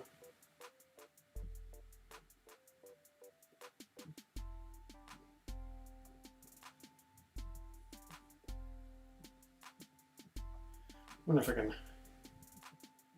Oh, and he hit me. I gotta get 15 hits again. Jeez. Ah, oh, so dumb.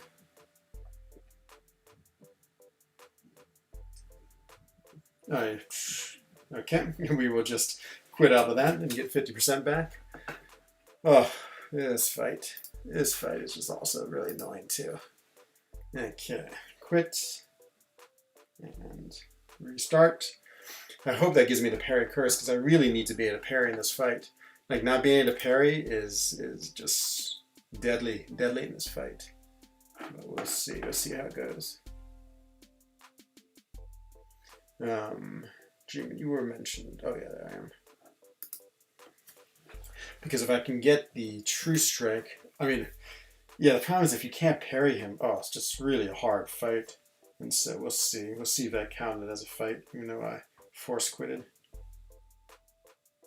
Answer is, did it count as a fight? Come on, count as a fight. Oh, it didn't count, okay. I might need to time out then. We'll see. Okay, I probably should have just timed out. Okay, let's try it one more time. Oh, is he gonna start with a bunch of power? No, I don't think so.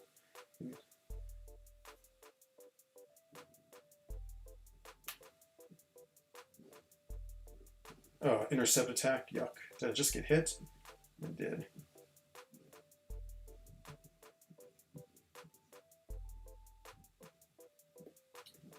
Oh, jeez. Totally got killed. Totally got killed. Oh, no. This is deadly. Okay, now it's time to call for Bryn for help. I don't know if I can get by this fight. At least she has. Does she have... let's see what her crossfight is. God, it didn't do any damage against him. 2 out of 2. Okay, we could take him with Corvus too. This Corvus fight is sort of annoying just because, again, it's a lot. Let's see what happens with Corvus. See if we can do some damage at least. You can always go in and out like 10 times. At least he can what you call it, he can time out a lot. And, what does he have? How many fights does he have? 2 fights. 50%, okay. It doesn't matter the percentage really. Let's see what happens if we fight with him.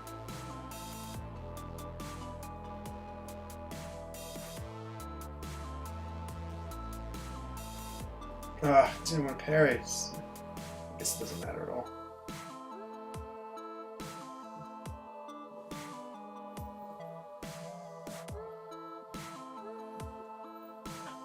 There's nothing I can do.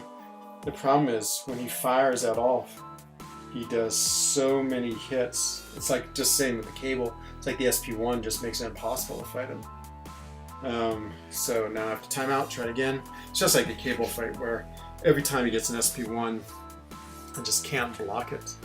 So we will see. We'll see how this goes. So time out and then back in again. So these fights. It's this prove yourself. This prove yourself is just such a brutal node because not being able to do anything for 15 hits, and again with Corvus is okay because he can't evade, so at least you take that part out. With other champions, adding the evade into this. Oh, I don't have suicides on. Oh man, do I have to go back to suicides? I might have to. I forgot about that. Yeah, suicides are pretty important for Corvus. Yeah, yuck. Yuck. I probably should just use Corvus first. Let me just see. What Bryn thinks. Bryn. Hello, David Nagoyan. It is going well. Just in Alliance Quest and struggling. Bryn, any chance you can take Bishop again? If not, it is okay. I will just have to. I think I can get through with CG.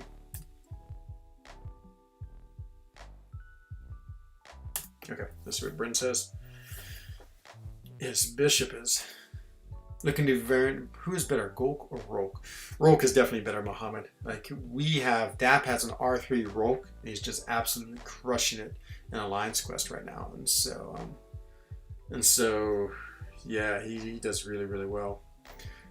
He's just really powerful against his the second strike he has, does lots of damage. Against champions who put Incinerate, like that one node, it's like the Poison Incinerate node, I can't remember what it's called, Hazard Shift.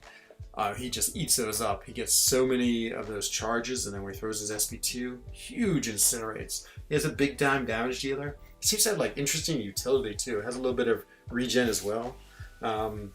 Golk, he has a very, very unique ability that comes in unbelievably useful, but not that often. And so I think Medusa, yeah, I love Medusa, David. I think Medusa's amazing. And so let's try going in again. I guess we got to put Suicides back on. Oh, didn't have to do that, but yeah, it's Corvus has to have him, else he does it. But yeah, the passive damage over time, obviously, yeah, Golk is amazing for that. This is where we need to get a better system here in this game of dealing with this, dealing with these different different things. Just want to be able to like push a button and X number of units are spent, and the mastery is back the way it should be.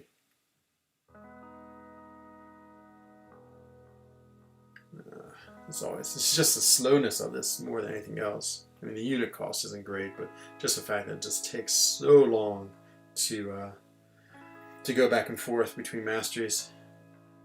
It's the biggest problem. Like, that would be my favorite quality of life change they make in this game. Is when they do that.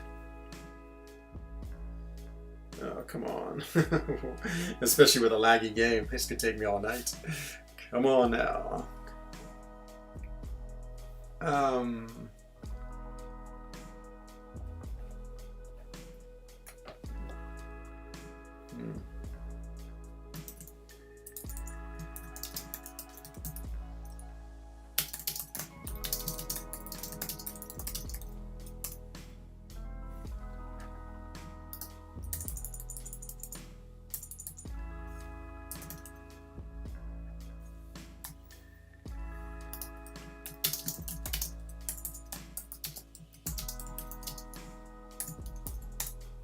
Okay, Bryn says not so easy.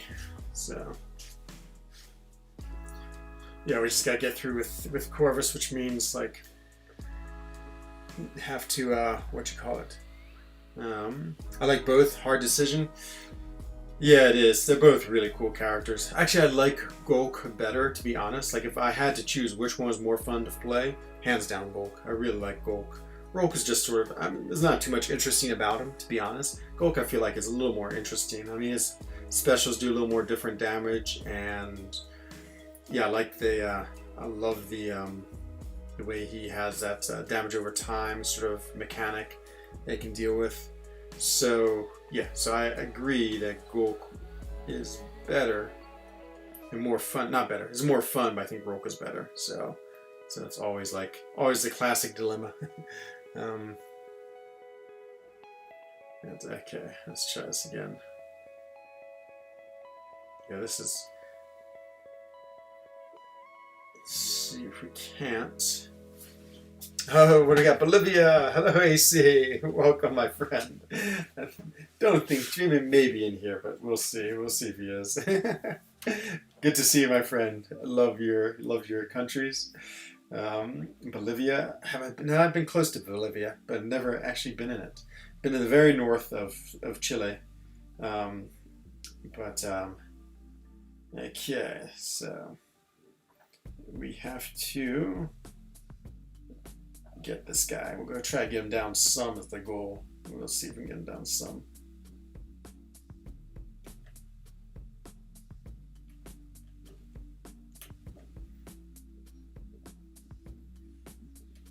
Ah, nothing I can do. I hate when he throws that SP1.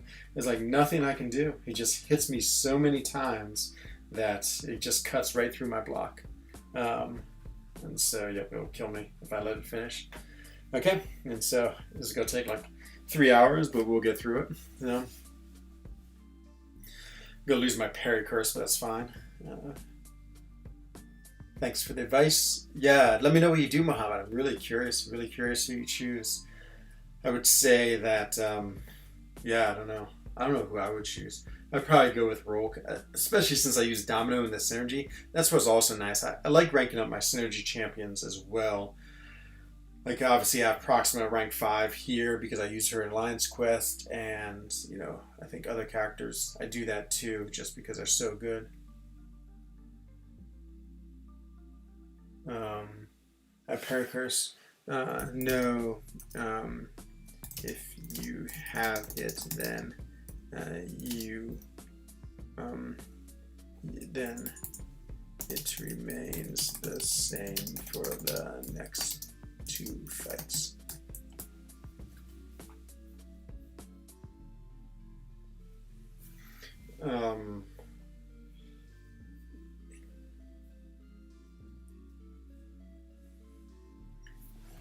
Yeah, I think it's prove yourself. Prove your.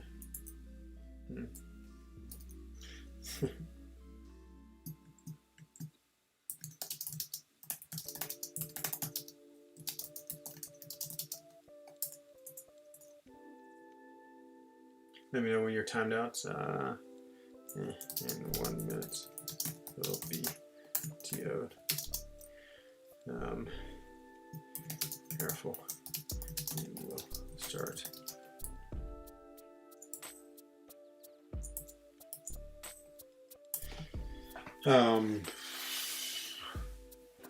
Let's see, be careful.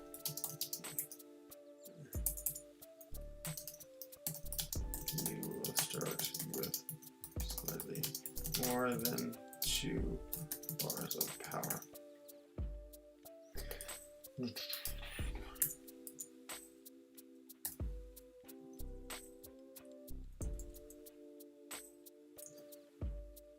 Okay. Oh, this fight, God, it just drives me crazy. It's just these unblockable. Between him and Cable, they both have such those unblockable specials. Bishop wins. Okay, let's see if Bryn can do it.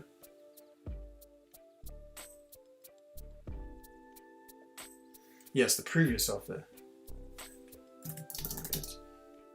It was just a sliver of power.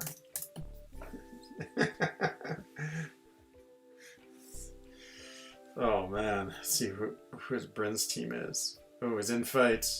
Oh, he's a rank 3 Corvus. Oh, so nice. No, nice. Look at these. Amazing. These are all rank 3. No, only rank 2. Rank 3. Oh man, as soon as he gets that Corvus, that Mega Red up to rank 3. Crazy. Let's see if he can get through it. Is he in the fight? It said he was. Doesn't show here though. It says in fight. Let's see if it lets me go into the node. Nope. Okay, will Bryn get it? Come on, Bryn. He has a full strength Corvus. It's gonna be my savior. Oh, that means I'm gonna have to change my masteries back for Void. And then take on this Mephisto. See, I don't know what my strategy should be. I almost feel like I should time out with Void instantly because of the parry curse. I might try to play him. The problem with playing him stun immune style is I have to be able to parry him because it's too easy for him to hit me. But I think I will. I'm going to try to play him stun immune style and then go for it. Prove yourself is such a nightmare with these new Where's Dreamin' at? I don't know. He's probably in a Lion's Quest right now, or eating a tuna sandwich, a dolphin sandwich actually. He prefers dolphin, I hear. He's very environmentally unfriendly. He supports the killing of dolphins for his sandwich meats. People said such a with these new epic Bryn. I gotta put the My Hero. My Hero. Where is a nice? We gotta give him nice emojis. Oh god, what a horrible fight. Horrible. Okay, now it's Mephisto. Okay, the strategies will go stun immune style. We gotta watch out for that evade. Let's see how it goes. I am gonna put my masteries back. This has like been a mastery fest. Just to go stun immune style and then timeout if I have to, and then I'll be able to not worry about them so much. Okay, we'll go very much a blade centric, not blade, a what you call it, I'm trying to think, void centric masteries. That evades. So he has that one debuff that means evades are a lot less chance to proc. And so I hope that actually works, because the mesmerize is what worries me the most. Gonna be a tough one, I know, especially with this parry curse. But then if I time out, they'll give me the parry curse back, and then the previous self is hard too, because I have to hit him 5 times before I even start doing damage. So I think it's gonna be 2-hit combos, 3-hit combos, I don't know, maybe 4-hit combos, and I just gotta watch out for the evades and get the what you call it, my block up if he decides to evade. Luckily I'm stun immune, but I can punish his special since I'm not worrying about whether he's stunned or not, because he won't be. So yeah, this one will be difficult.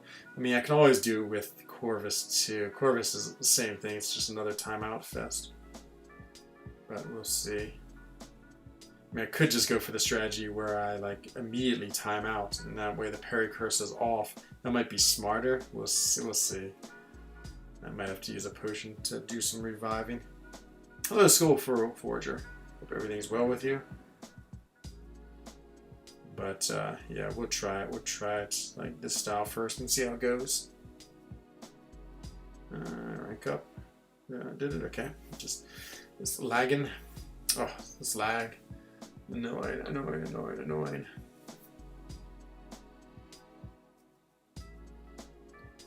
Hope everything's going well with you, School.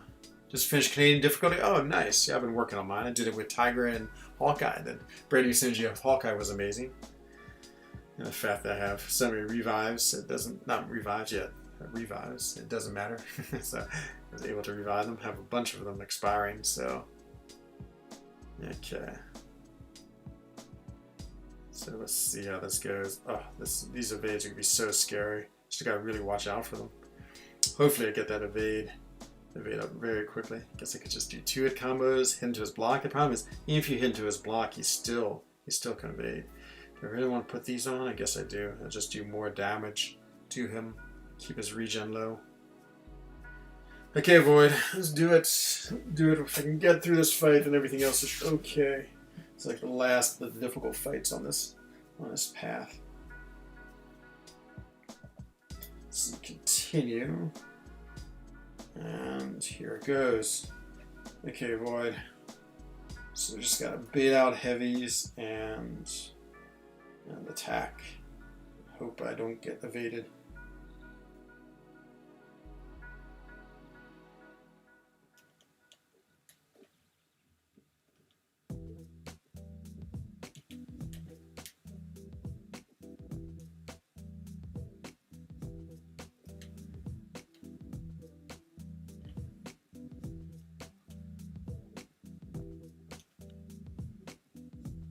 Okay, 12 hits, sorry.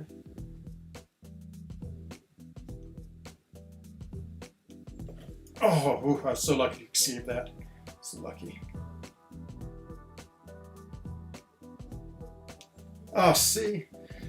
Oh, now I gotta get another 15 hits? I guess that's alright. Let's try it. Let's see. So much evading.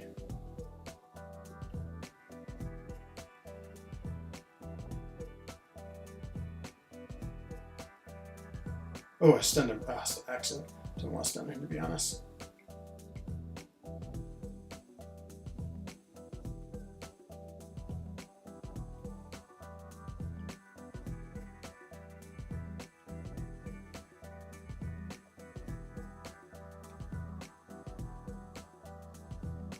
I'll start doing damage again.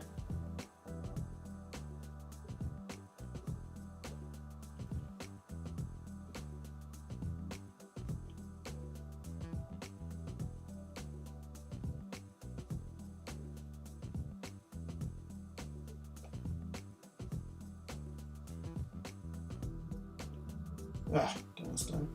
Okay, that's alright. A few stuns and are fine.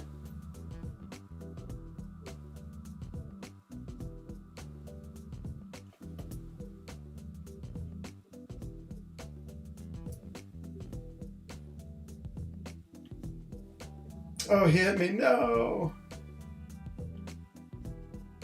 Okay, let's see if I can get back up to 15. That's the goal.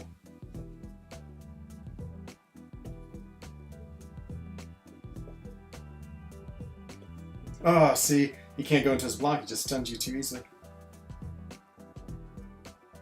Okay, I'm just gonna go for it. Come on. Gotta get up to 15 hits again.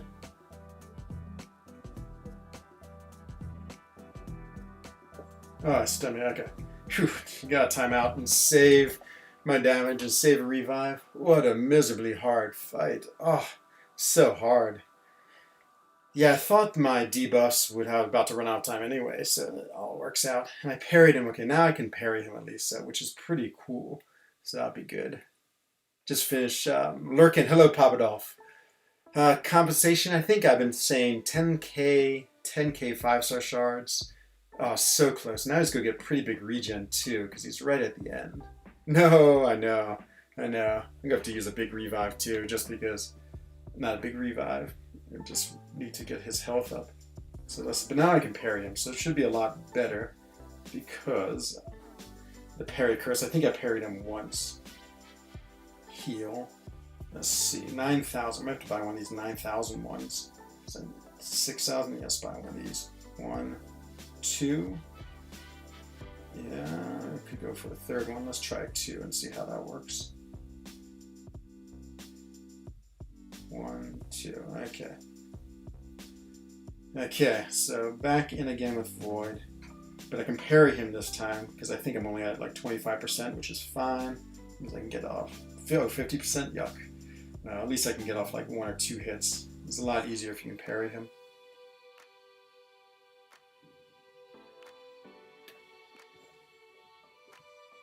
I think we get off 2 hits.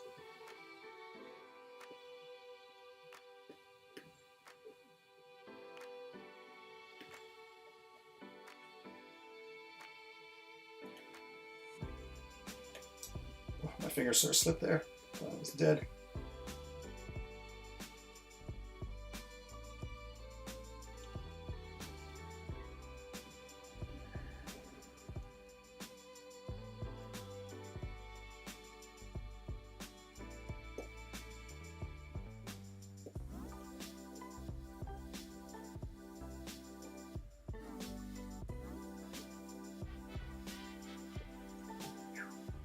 Oh, that got me.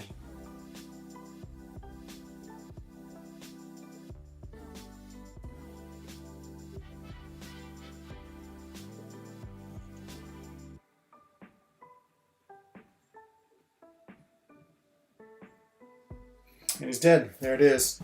Woo, woo. Yeah, the parry curse makes a big deal there. Loth. It just is just hard having to play him like not parry style. To be honest, it's just such a brutal fight. Okay, and that's like the end of my path. Like the rest is so easy. Comparatively, it's like just once you can start hitting with Corvus, like the prove yourself is just. Let's see. Yep. But okay, it's a little better. How many items did I use? What am I? up to. I think it took me 4, like yesterday, it took me so many. Like 4 is not so bad. 2 revives and the rest were fine, but yeah, boy, this is tough. This prove yourself, blah, blah. The parry curse is horrible. Well, parry curse combined with mesmerized and the other one is just really a difficult combination, because like mesmerized, you so have to have a champion who can parry, because then you can get your 3 hits in without them evading and stunning you. Like, it'd be one thing if they just evaded you, but the fact they invade and stun, yikes. The thing about it, Skullforger, is Corvus is, he's just so good for the timeout strategy. You know, I can just time out with him time and time again. You see the way when I died with Void, I had to use, well, I almost died with Void, I had to use 2 health potions to get him back up. And so the danger is that, like, if I die several times with a character that's not Corvus, I'm going to end up using lots of potions because you have to heal him up. The thing about Corvus is, you know, he can survive with 1% or 0% health basically because of his immortality, and then you can always time out. So unfortunately, Corvus is just really good. He's not particularly good for these fights, but you can, with the timeout strategy, you can like get your way through them. And let's see, is that Bryn? I think is that Legacy? Legacy is weakened. No, it's DAP. So let's see, Bryn, DAP. There's DAP. DAP, Rhino, open. Rhino, open. Oops, that's we use the actual Rhino character. And so yeah, I mean, Corvus is just, unfortunately, he is like a big cheat code on Alliance Quest because of that. Yeah, they would, because Human Torch, he doesn't miss, but they still evade. So it's unfortunate because Spider-Man is the only one with his slow mechanic where it's both miss and evade. What's her name? Spider-Gwen and She-Hulk, it doesn't do miss. Oh no, Nick Fury too. Nick Fury would be the other one. The problem with Mephisto, he puts up his... so Human Torch is actually good against that, except if you can't... what you call it? Oh, look who we have in here. The evil 2 himself, KT1. I hear you've become old, KT1. Was it your birthday recently? I feel like you said it was. And now you're in your 30s. Oh, all downhill from there, my friend. No, I'm just kidding. The 30s were a great time in my life. Actually, they've all been good. The 30s, the 40s, they've all been wonderful. I would say the concept of getting old is much different. No, they've been threatening Loth, but they haven't done it yet. So one day they will, and then, yep, and then I will be forced to use other characters. Hooray, KT1, hooray, 30. Congratulations. You're no longer a young one. You join the ranks of the old ones. 19th of July, happy birthday, my friend. As a bon anniversaire, as we say, or Herzlich Glückwunsch zum Geburtstag. There it is. It's all the languages that I know how to say happy birthday in. Okay. What are we going to do next? I guess we gotta go back into Arena. We'll see. Hello, Arrow. Welcome as well. Yeah, I agree, Loth. KT1's channel, amazing. Amazing. Him and Brian Grant, my 2 favorite streamers. I love watching both of them. Love Brian Grant for his personality, and I love KT1 because he does the coolest content and has the best guides. So we haven't had much new content for you to make guides about, which is sad because I always love running over to your guides whenever I can't get by a fight in like Labyrinth of Legends, or not Labyrinth of Legends, Abyss of Legends or Act 6. Just go to the KT1 guide and he puts them up so quick. Uh-oh, 10% battery. Where are we at in my stream? It's probably getting close to the hour 30 mark. Oh my god, we've blown by the hour 30 mark. It's almost 2 hours. My streams are getting longer and longer, which I guess is good. Oh no, Q! Sorry, I got so distracted between KT1's birthday and the Alliance Quest fight. I totally missed your ENZO. It's funny, I was like, yeah, because that was the birthday. I'm gonna blame KT1's birthday, but welcome ENCO with the heart. Oh, I can't believe I missed it, Julian. Oh man, welcome my friend, welcome to the stream. I hope everything's going well with you. Let's see. Let's see. Oh, you should be hurt. Oh, terrible, terrible, terrible, terrible. I was saying earlier in my stream how it's almost gotten to the point. Like when I have above 50 people in here, I start having a little bit of struggles keeping them up with chat. No excuse for missing the most famous of my Kosovonian, I don't know how to say it, my Kosovo followers. But no offense to Cole. But oh, KT1, you're about to share a secret. I cannot wait for this secret. I'm already excited. Loth the first. It could be. Okay, good. Thank you. Thank you. I'm so sorry. Oh man, KT1. It's a low blow. I assume that's Skins Q. But yeah, I don't know. We'll see if we can get him. I'm sure all of a sudden gonna be motivated to get him. I'm glad Arena's back. I know. It's funny how addicting Arena is. It's just what you call it. It's just like a silly game mode that just is like, I don't know, it's so part of this game for me though. It's like, I like Arena a lot. I like, the rewards I get. I like, like what you call it, the getting new champions. I so sickly like it's such a strange thing. I remember once a long time ago, there's this contest. It's put on by like a bike shop. And it was a really nice road bike. And the contest was like you had to like put your hand on it. Whoever kept his hand on the longest like won the bike. And like people were like had their hand on it for like 12 days or something like that. And it was just so funny. Not so funny, but just such a weird challenge. I feel like AQ is like that. It's like, so they throw out this champion. They say, okay, whoever can like play the most of this crazy mode gets the champion. And so you just have this like weird, like long fights against the champions just to get this mode. Oh, I forgot. He never throws his SP2 his SP3 anyway.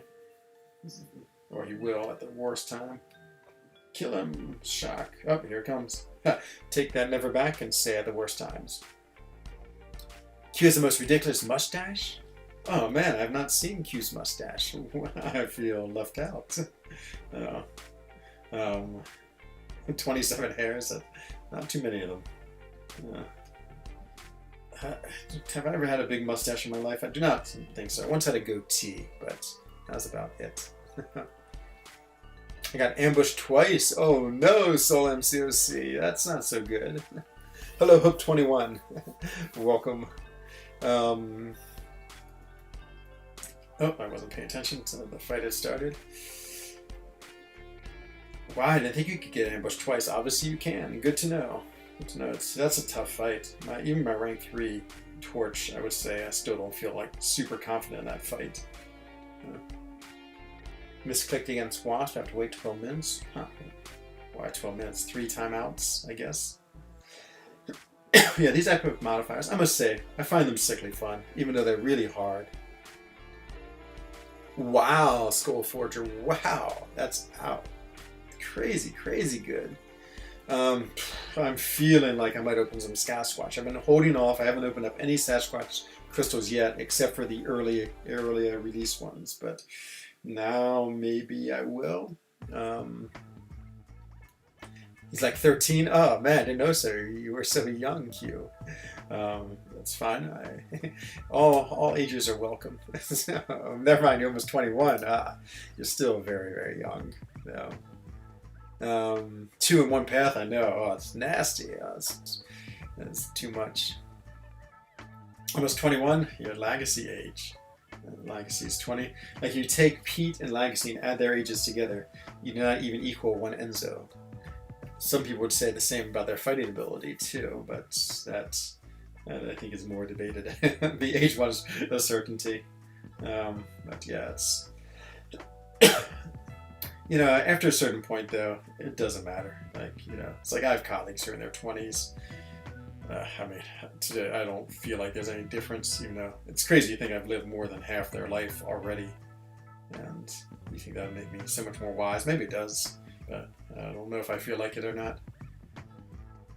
Speaking of Deadpool, X-Force, where is he? I was running with this. I know it's silly just to care about synergies on arena teams, but Guardian does need to be awakened. His awakened ability, it's not a deal breaker, but it is a game changer. I mean, he's still plenty fun to play, even without his awakening ability. Whoa, almost made a crucial mistake. But he is super, super fun to have awakened. Awakened in high sig too, because it just adds so much defensive capability. Yeah, I tend not to AQ. I know he is. So I call him the Evil 2. So Dreamin's Evil 1. Much like KT, he is fond of hyperbole and causing trouble. But since Evil 1 was already taken by Dreamin, he's Evil 2. But yeah, no.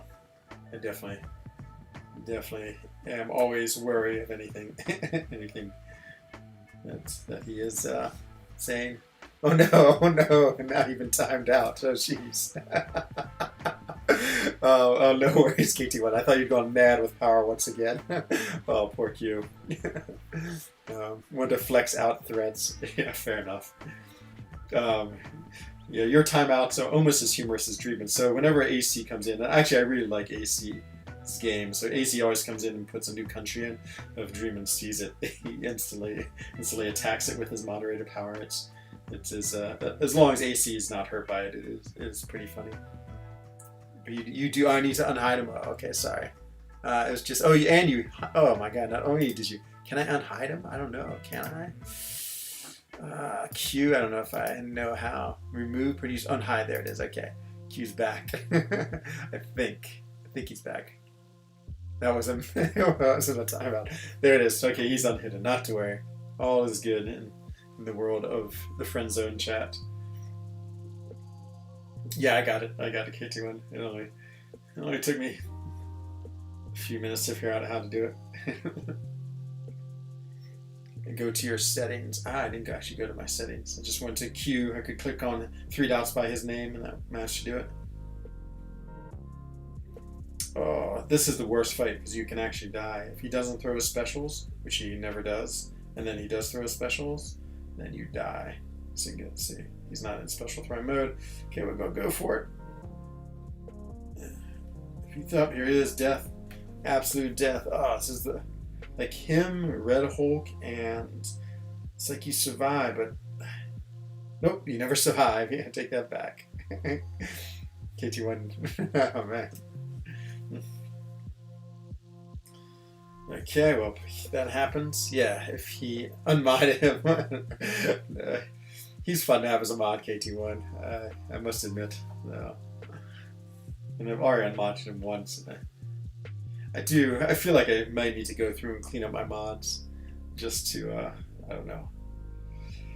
I sort of did it a long time ago. Well, I don't know. Like, as my channel is changing, I guess my mod philosophy is changing. Where's my wasp? There she is. Again, even though I don't really need to care about synergies, I still like to. I have all these like pre-made arena teams. Oh no, KT1. Be nice, my friends. We're in the friend zone. It's all about being nice to each other here.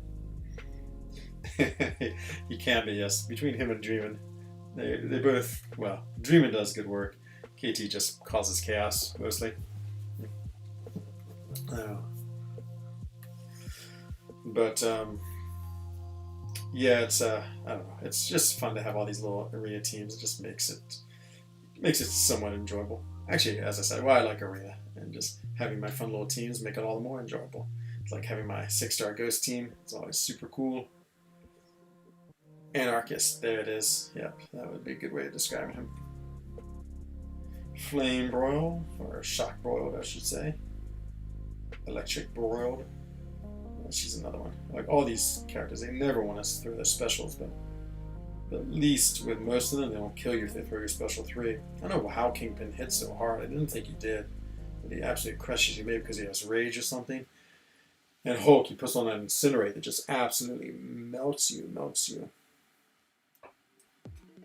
He literally asked you to. They're both the same. Yeah, I know. They both are mischief incarnate. No. Now we got Ghosts with all the synergies I could ever want. I love the way he just stands there, lets somebody hit him. This is such a funny, like if this ever actually like wasn't in the game, It'd be so hard to fight against. It's such a strange passive fighting style they have. You want to be SB3 or 2? That is easy. Oh, Flappy, you're saying hello to me. Did you leave and come back? Uh-oh, 5% battery. Let's break out the 3-meter cord. Here it is. 3 meter of good power control. Well, not power control. Power to my iPad. I love the 3-meter cord. You always say that, KT1, but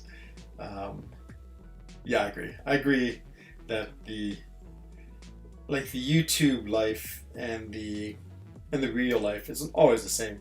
Like Dreamin's amazingly nice in real life. I mean, he's like an amazingly sweet version of what you'd expect. He still has his like snarliness to him, but like when you also have the rest of him, it's just great. And I can imagine you're the same. I imagine you're super, super fun in real life. Hello! Oh my God! Look at this name, Yabo Rohan. You're new. Oh, welcome, my friend. Welcome. Glad to have new people on my stream. Hope you enjoyed. We are a fun-loving, casual stream. We're all good friends. That's why we're the FRENZOne. Also known as Souls Alt. No, only when the mood strikes. But yeah, Dreamin's so fun. So fun when he was at Comic-Con. He was great. I really want a wasp to go with your ghost so I don't have to bait. Yeah, no, she makes ghosts too easy. I mean, to be honest, I've never been very good, which I'm sure will come as a surprise to no one, at being able to.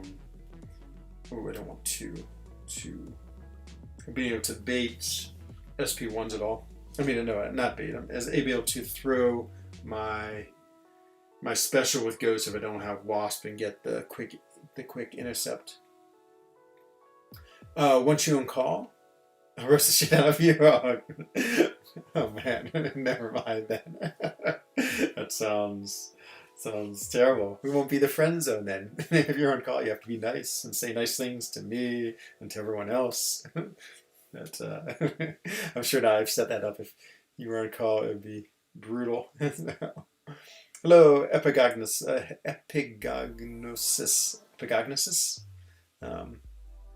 Oh, you're so MCOC. You're a fish. Okay. I don't know. You'll behave? Oh yeah, come on call then. Hang on, let me get Skype up and running. I'll bring you on. Just to be sitting here grinding anyway. Might as well have some company. You're 50-50. Okay, well I guess we'll find out. Let's see. Skype is on. Let me just, yeah, I don't have any music on or anything like that. Yeah, my Skype's on, and I believe you have my Skype address. So yeah, give me a ring, and you can come and we can hang out. Help, I'm a fish. I'm a fish. It was a film I watched as a kid. Oh, I have no idea what's going on. Is this like a Finding Nemo fish or something like this? I don't know what this is. He only wants to. Okay, well, we'll see. We'll see. I don't know. I'm willing to take the risk. I have faith. I have faith in KT1. It's always good to hear from him anyway. He is very, very smart in the ways of this game, so it's good to have him. But maybe that was just a bluff. We'll see. Could get Dreamin and him on here together. Maybe they'd cancel each other out if they were on at the same time. No. Google, it's an old animated film. Okay, I will. Yabio Rohan. I will take a look and see. An old film. The Soul second timeout. Oh no. Did he time it out? Yeah, the second accounts are I don't know, I guess have my one YouTube account and that's all. Same with that's what I feel like about MCOC. That's why I don't want to start a second account. I just feel weird about having 2 accounts on things. I guess I have like a real life account and a non-real life account. Oh no, I'm sorry, Soul. I'm sorry. I don't know why he timed you out other than sheer evilness. Oh man, sorry about that. You weren't spamming or doing anything, I guess. I don't know. But I will bring you back to life. Let me just finish this fight. Oh no, don't. SP3 me. Not that his SP3 does any damage, but just annoying to have to sit through the animations. Come on, melt him with your incinerate. Melt him. There it is. I'm back. I don't know why he got timed out. I have no idea either. No idea. I will resurrect you though if I can. It's actually good practice. See what happens if I hit the settings button. Settings, participants, toggle time stamps. No. Live stream settings. See what that does. No, it's definitely monetize live chat. Let's see. Enable live chat. Enable slow mode to edit moderators. Blacklist words. Ooh, I can make blacklist words. Okay, there it is. There it is. I think I can untime you out. Put user in timeout. No, I think you're all right. Maybe because you left as moderator. Nope. I think if you came back on, I think since you left this account, he's drunk. So I don't even know if he knows how to jump on call. Maybe not. Maybe not. But we will see. We will see how he comes on. But either way, fine. Don't feel obligated either to KT1. If you want to, you can. But, speaking of Le Teufel.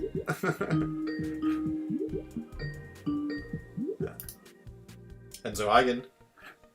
Well, hello there. Hello, my friend. My young friend. Ask the chat, how do I sound?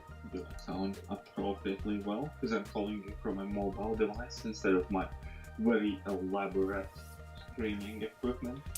Sounds good on this side. Sounds very smooth and nice. I don't know, sound good. Sexy. Complimenting yourself is a sign of a truly confident man. Or, I don't know, a narcissist. Oh, now my game's too loud. Hang on 1 second. What's going on in the world of MCOC for you? Not much, I hope. Actually, hardly been playing. Generally haven't had like much time to do content or play do anything. I've been doing like 14-15 hour work days for the last week and a half or so. Yeah, I saw that. You said that in chat. Oh, that's brutal. And then I got absolutely gobsmacked, wasted on my 30th, like before my 30th on Friday. And then I was dead, like literally crippled, disabled, incapable for an entire day on Saturday because I'm not 20 anymore, I'm 30 now. Apparently, coming home at 8 a.m. after a night of drinking has consequences. Oh, it sounds, I don't know, it sounds horrifying to me, but... Oh, it does sound rough, man. No, it was rough, let me say. I remember when I was in university, you know, just because I wanted to be cool like everyone else, I'd go out drinking and trying to do all that. And you know, after like the third time of that happening where I was just so drunk and then like the next day was just like, I just was like miserable in bed. I was like, no more. I was like, I don't want to waste a whole day. And it also turned into a horrible, horrible, horrible human being when I had too much to drink. As in, like, imagine me on YouTube times like 15. There's literally about zero filter. Oh man, that does sound scary. Okay, well if you come visit me, we'll have an alcohol-free adventures. I'd never do that. I'd never do that. But wow, 14, 15-hour days. I know those days. They just wipe you out your will to do anything else. Like I can't exercise after days like that. I can't like playing a game is impossible. You just want to go home, like eat and then fall somewhere asleep. in the middle, I threw my back out as well. Oh man, you're a wreck. And so I was on like very, very hefty painkillers because I have a lot of back issues. And this morning I just had like zero energy. I was like literally corpse walking. And then I had like 8 energy drinks today. Oh, jeez. You gotta cut those out of your life, my friend. Those things are so bad. So bad. And it was a fun day. I'll tell you that much. Oh my god. Let me just catch up with the chat. You can't hear? Oh, you can't hear him? Okay, he has gotten more quiet. I will put him up a little higher. Tell me, chat, yeah, just say. So, give us a long speech about something, KT, so they can hear your voice. I do not give speeches. I declare the truth. There it is. So tell me if you can hear that, if you can hear his truth declared. No.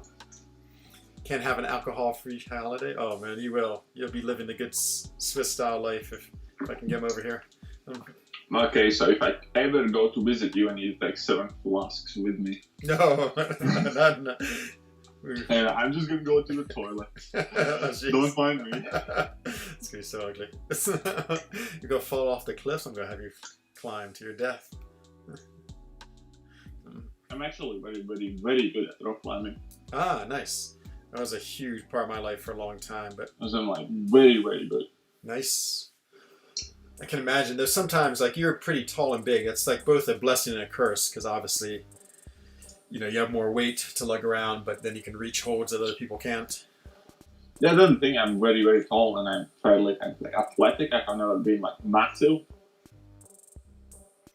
so I've always been very comfortable Was there with that kind of stuff. Good rock climbing in Latvia, or not? No, but in our school, my school was like very sports kind of like centric, and we had like the school national competition, which we won like 9 years out of 10, and it did include a lot of like obstacle courses and stuff like that. So our school won like a lot of prize money, and by the time I got to middle school, we already had like multiple rock climbing walls and a lot of kind of like sports equipment, which we won in those competitions. So it kind of like pushed the school further, and yeah. So that basically we had like our school owns like a lot of, well, my the school I graduated from owns a lot of competition gear, bouncy gear, all of these weird, wicked, I don't know, sumo suits, rock climbing walls and stuff like that. So we got to do a lot of that in school as well to prepare for those competitions and stuff. And because I was athletic in school, so obviously I did all that a lot. Man, European schools, I must admit, the same in Switzerland, we're so good, and it sounds like your school too, of having people, young people, like exercise, which is so amazing. Like, you know, they take 2 half days in all of our primary schools and just make the kids go outside and hike and ski and climb. So smart. In Latvia, there are hardly any fat people, and it is because of 2 reasons. The old skinny people didn't have any food, so they had to be skinny. Right. The young people are just more active, and being fat or obese or overweight is something that's very shameful, looked down upon in our country. For instance, you'd never see a fat girl with a skinny dude in Latvia or anything like that. And the only way a fat guy could score a skinny girl would be if he's like very wealthy. Like, and it sounds bad, and I'm not trying to fat shame anybody or anything like that, but culturally for us, we have the sentiment of if you don't love yourself, you shouldn't expect anybody else to love you. And if you want other people to see you for who you are, you should be able to make them look at you in the first place. Yeah, I think it's sort of the same here in Switzerland. I mean, well, I think it's just because people have a culture of exercising. And from, you know, my time in the States, it's just so different. It's just people are so like, you don't walk at all. You just don't get any of that passive exercise that just keeps you fit without even trying. Yeah, for us as well. Like when I was growing up, like I was the first year who didn't have like mandatory military service. So that's like also a big part in our country where all the young men are fit, because we had a lot of people who had to go to army and military forces when they graduated high school. And there's a lot still of that kind of like stigma of like personal fitness. It's not as much as personal fitness, because like health isn't as heavily accented, because like obviously a lot of people still smoke and drink, but just being tough as a young man. And for women, for being attractive, it's much less approached on fitness or healthy person kind of side of you. It's much more approached from your man's ego. Like a man has to be able to defend your woman. If you fat asshole like you can. That's great. Or a woman has to be able to attract a capable man. So she has to be attractive. So it's kind of much more shallow in a sense than it should be, but it still works, you know? Yeah, I would say like from all the friends I have who are Russian here, like they all really love to exercise. They all love combat sports. They love combat sports and like bar training. Like literally, it's just a single bar. They like do pull-ups and like muscle ups. Yeah, and that's crazy very things. common as well, because it's with the image of toughness, Yeah, capability of like being a man's man. yeah, exactly. Yeah. There's like none of that feminist bullshit or stuff like that. A man is a man, a woman is a woman, and that's okay. So no Nobody Pilates. says that a girl can't do the things that she wants to do. Nobody's trying to stop that, but it's still seen as Yeah, I think. appropriate that men are manly and women are attractive. Yeah, I mean, there's the good part about it. That's the I'm not exercise. necessarily saying I represent that view myself. I've been living for a decade in UK, and things are grossly different there. There are more porky pigs here than I'd like to admit, or whatnot. And I have never seen so many skinny fat guys in my life, as in like skinny arms, skinny legs, and fat bellies and shit like that. But that's a cultural thing, right? I'm not saying that is how things should be, but That's how at it is. large I still agree with them. But I'm not necessarily proclaiming that to be the right way or anything like that. So law says the states and the UK are really bland countries unless you have a high drive to change your life. Yeah, I mean, it's incredible. Like when I get off the plane, when I go visit my mom in the States, like I'm always struck by the amount of people who are just huge, like scarily huge. I mean, like, you know, we have fat people in Switzerland, not lots, but they're sort of like reasonably fat. But in the United States, I mean, they are just giant, like, yeah, just out And of there is control. a difference as well, like that chubby, round people, for instance, in Latvia, legitimately 70% of the cases do have chronic diagnosable issues. It's not a case of eating, it's a case of them putting on more fat than, let's say, me eating the same amount. I guess habit or case of being active. Like our school, our class, right? We were like 30 people, had like 16 girls, 14 guys, and then they changed a bit over the years. We had like one or two chubby guys, but both of them were athletically chubby, as in they still played basketball. One of them had like the ace throw and they were still active, and some of them did more sports than I did. And for them, both of them, it was legitimately a case of having like medically diagnosable issues. Yeah, absolutely. Zero people who are socially engaged, go to school, work, and are under, let's say, 30 in my town were fat or obese or whatever. I hadn't seen an obese person till I moved to UK. Yeah, poor UK. I feel like they're catching up with the United States as far as like just unhealthy living. Yeah, UK is the fattest nation in Europe. Yeah, I'm not surprised. I mean, when I was in London, though, I was very impressed by the amount of people who biked. Like, there's tons of people biking, and there was a lot of people who also That's were just a running. matter of that being faster, because London's traffic is so fucked up. Yeah, no, it's true. But it was nice to see at least. Though, boy, it looked like your chances of dying were like 100%. Just so many bikes and so many cars on the road at the same time. Yeah, London is crazy. I hate London. I have been there like 4 or 5 times, and I don't want to go there. Like, Yeah, I go there once a year for business, and it's all right to go like once a year for like 4 or 5 days. They have a nice run. You can like run over all the bridges of London, which is a great run. It's like 15, 20 kilometers, and you get to cross the river like 8 or 9 times. That's my favorite part about going there. And it's also chock-a-block filled with amazing relics of history, which I do enjoy looking at. I will tell you one thing. UK is extraordinarily unimpressive when it comes to the PR and advertisement that they do have. The things that are done, for instance, Big Ben, it's like this big internationally recognizable symbol. When you actually see it, it looks shit and small. Because how much it has been built up. That's true. It is. You know what I mean? Yep. For instance, for comparison, I went to holiday to Barcelona. Yeah. Mm-hmm. And I just realized that Barcelona is so far superior to Manchester that they do not even deserve to be compared. Right. Weather's far nicer, architecture is far better, history is much more magnificent. They have everything. They have beaches, they have hills, they have modern kind of like areas. Beautiful, much more space, and everything, literally everything from every single aspect you would evaluate the civilization is so far better in Barcelona. I felt ashamed coming home to Manchester, looking at the shit-drenched streets and how much shit we don't have and how much worse our stadiums are, whatever. It was pathetic.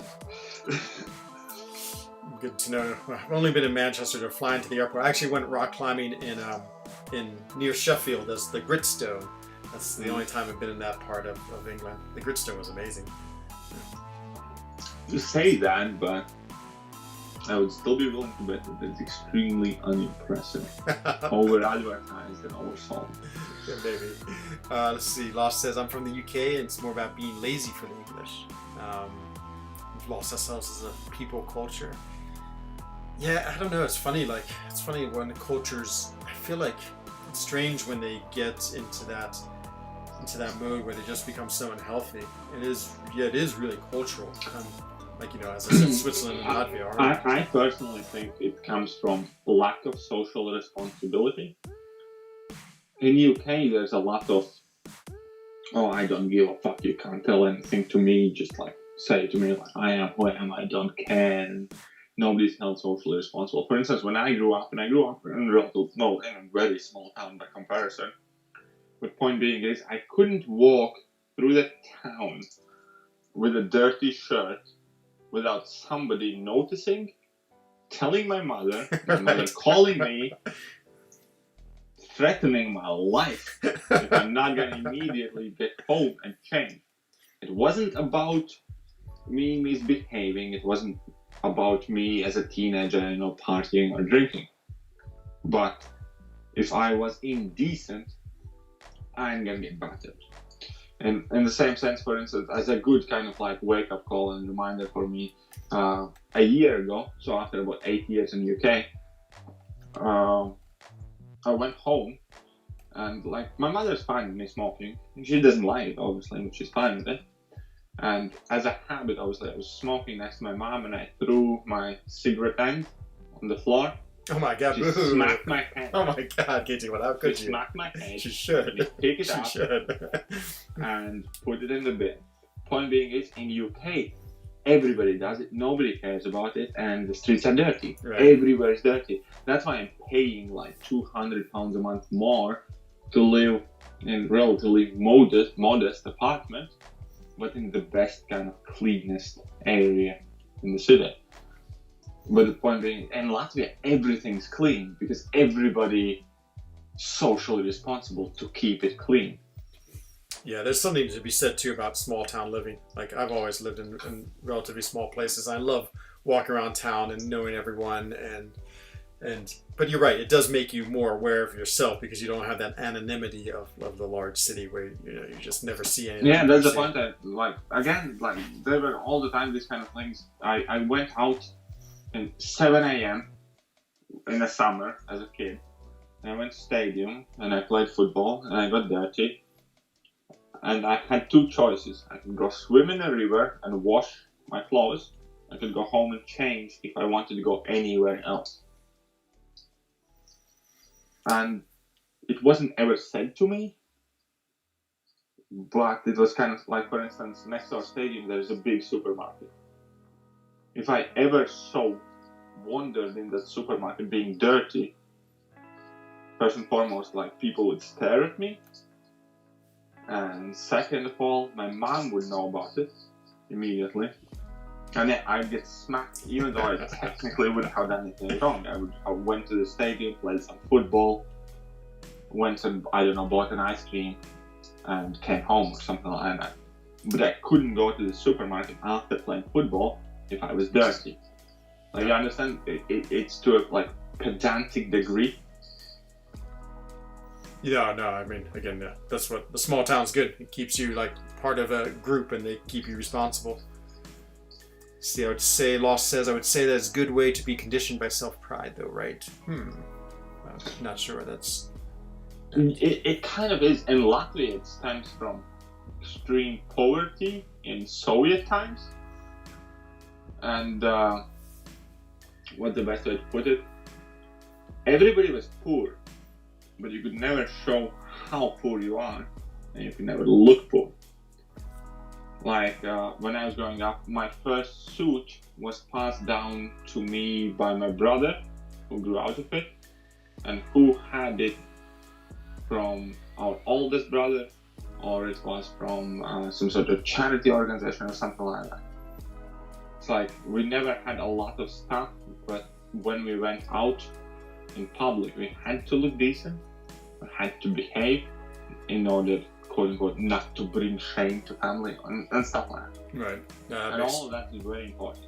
And it's also kind of like psychologically crippling because it was perfectly acceptable to have problems. Like, for instance, Soviet times, and just after in the 90s, we had like a lot of crime problems. We had a lot of, alcoholism and poverty in the country and stuff like that. But all of that had to be behind closed doors. What I mean by it, so long as you go out, do your work, let's say you have a stable job and you go to work, to job, and you come home and you slid down a bottle of vodka and you get absolutely wasted and, piss your pants or wee in the corner of your room and you live in a pig house or whatever. Yeah. None of it mattered, and you were still a good man, so long as you were capable of walking out your door in the morning, looking decent, doing what you're supposed to do at your workplace, therefore contributing to society or town or whatever, coming back home. It was perfectly acceptable that we all have flaws, we all have weaknesses, whatever, but you could never take it out of your home. Yeah, it's interesting, just the effect of like history on, and I know it's much different in that's eastern side of Europe. 100% from like Soviet Union, because, for instance, what's the best way to put it? In Soviet Union times in Latvia, we had the highest birth rate. Yeah, so we were making the most babies, but sex without marriage was explicitly disallowed. That's always a bad combination. Yes, I understand that. So we couldn't have sex, technically. Like, we weren't married, but there were most amount of babies. Same as like, it was never allowed in Soviet times to be drunk in public or to drink in public, when we had the highest levels of alcoholism and we had the highest amount of like homemade alcohol within Soviet Union. So everybody liked drinking, but you were not allowed to do so. But again, and that created this kind of like sense of like secrecy. It's kind of like you can do whatever the hell you want so long as nobody else finds out. Right. Yeah. Again, I know the psyche of all these countries has been really affected by various things. It's interesting how unique every country is in Europe with how it's developed. Of course, I find the Swiss have both, like, of course, magically gotten through everything all right, but also like have this like innate like what's the word, that we're just not very friendly people. I think my American side makes me extremely friendly because I find Americans like the most friendly people in the world. But yeah, the Swiss, I'll go like no, 6 years. Americans the most fat people in the world. Well, that's true too. That's incredible. Like even my Swiss neighbors, like until I've like known them for 10 years, we will actually say hello to each other. So it's such a reserved country, and I think it's come from growing up on all these mountains, and like just. No, I do find it fascinating as well. For instance, the one thing that I found myself unheard of or completely unrehearsable to my view of life and order in life, but at the same time, it made me absolutely fall in love with the idea that people can live like that. Within Spain, when I was, it was like Thursday evening, and there was this family, and it was like 11:30 at night, on a regular Thursday. Mm-hmm. And there was this family with grandparents who were surely above 80, and their kids who were like in their 50s, 60s, and their grandkids or grandkids, and basically there were like 15 people, and there wasn't any. I actually ended up speaking to them, and it was just their kind of like an evening out, just because, right? And it was like 11:30. there were like 5-year-old kids with them who would in any other country be put to bed long, and they were just having a drink, and most of them or half of them had to go to work next day. But for them it was like perfectly normal thing, because in Spain everybody starts work at like 10:30, 11 typically, and they have also these long lunch breaks like siestas, yeah. Yeah, the And Spanish that was lifestyle. kind of like the average casual family dinner, and it wasn't like a special occasion. And to me, it blew my mind, like on a bloody Thursday, yeah, for no reason at all whatsoever. There are people in their 90s and people under 10 hanging out at nearly midnight and having drinks and chilling out. I was like, what the hell is that? No, they're definitely No. their culture. Like I find, yeah, the Spanish and the Portuguese, they They're always. just so carefree. Like, Yeah, exactly. I was on a beach with my girlfriend, so we were like sunbathing, swimming, drinking, whatever, in the middle of the day, yeah. We had this Spanish guy in a suit walk down to the beach, fold his suit, put it in a bag, go swimming, sunbathe for an hour, because they have like hour and a half lunch break. So he came down for an hour, was done, dried himself off, put his suit back on, and went back to work. Like, that's crazy to me, yeah? And if Yeah, you're I know, at work, you're I at know. work, and if Oh you're not my- at work, you're not at work. You don't go to a beach for your lunch. Exactly. Or you don't take like a 3-hour middle of the day break and then go back to work. Yeah, it's yeah, exactly. It is a nice, easygoing culture in many ways. Yeah, and I found it fascinating and so liberating, as in, like, to me, it blew my mind how people can combine these things with their daily routine. Because, like, for me, I typically, I'm sunken into, like, if I'm working, I'm working. If I'm not working, I'm not working. If I'm not working, I do this. If I'm working, I have to do this kind of thing. And they just do whatever they want every day. Yeah, so much of Swiss is like we take our hour lunch break and everyone goes biking for their hour lunch break, and so everyone or goes for a quick run or quick hike, but it's never more than an hour. But boy, if you were to eat at your desk, you would be like ostracized. Like that is like the biggest verboten thing ever. Yeah, that is a common thing in UK. No, I like it. No. Let me just catch up on chat to see anything. Some Happy. people are calling me wise. Wise, I know. 30 Surprising. years of living will make you wise. See, I told you so. I told you so. I'm not a fucking stupid asshole idiot. I actually know some things. Of course, you're definitely very clever. Once you want to go back to Portugal when we can't fly. Yeah, I know. Boy, it's like such Actually, a... you can fly now. You're supposed to be able to fly from beginning of July. That's true. Yeah, actually... Only people who can't fly is Americans, because Europeans don't want them and Canadians don't want them, so they can get fucked back in That's America. true. You know, With it's their fucking coronavirus spikes and shit. so weird, like walking around Switzerland. I mean, You know I'm what's used to... surprising? You know, I'm going to tell you one thing about this coronavirus thing. And like, first and foremost, let's make it clear that I have no personal bias or interest in USA politics. I hold a lot of views on both sides, yeah? For instance, I'm against guns, but I'm pro-life or whatever, yeah? So I don't have, like, any allegiance to any specific political ideology. Like, I don't think Trump is a great president, but I don't think he's as bad as people make him out to be. And I still like to make fun of him because it's funny. Whatever. Anyway, the point being is, the biggest thing that surprised me is that American people right now are surprised at how COVID spikes. So let me paint this picture to you. You people are on lockdown in America, yeah? People are not supposed to do mass gatherings. And your numbers are going down, or at the very least, being stable. Because America hit its peak and then kind of went slowly down or went stable for about 2 weeks. Then all the unfortunate George Floyd shit happened, BLM protests started, everybody's out on the streets rioting, and there are hundreds of thousands of people in the streets. And then about 11 days later, or 14 days later, COVID numbers start suddenly go up even higher than they have ever been. And everybody makes surprised Pikachu face and blames Trump. Trump's dealing with this shit. How about you fucking idiots stop protesting on the street, and then maybe COVID is gonna, not explode everywhere.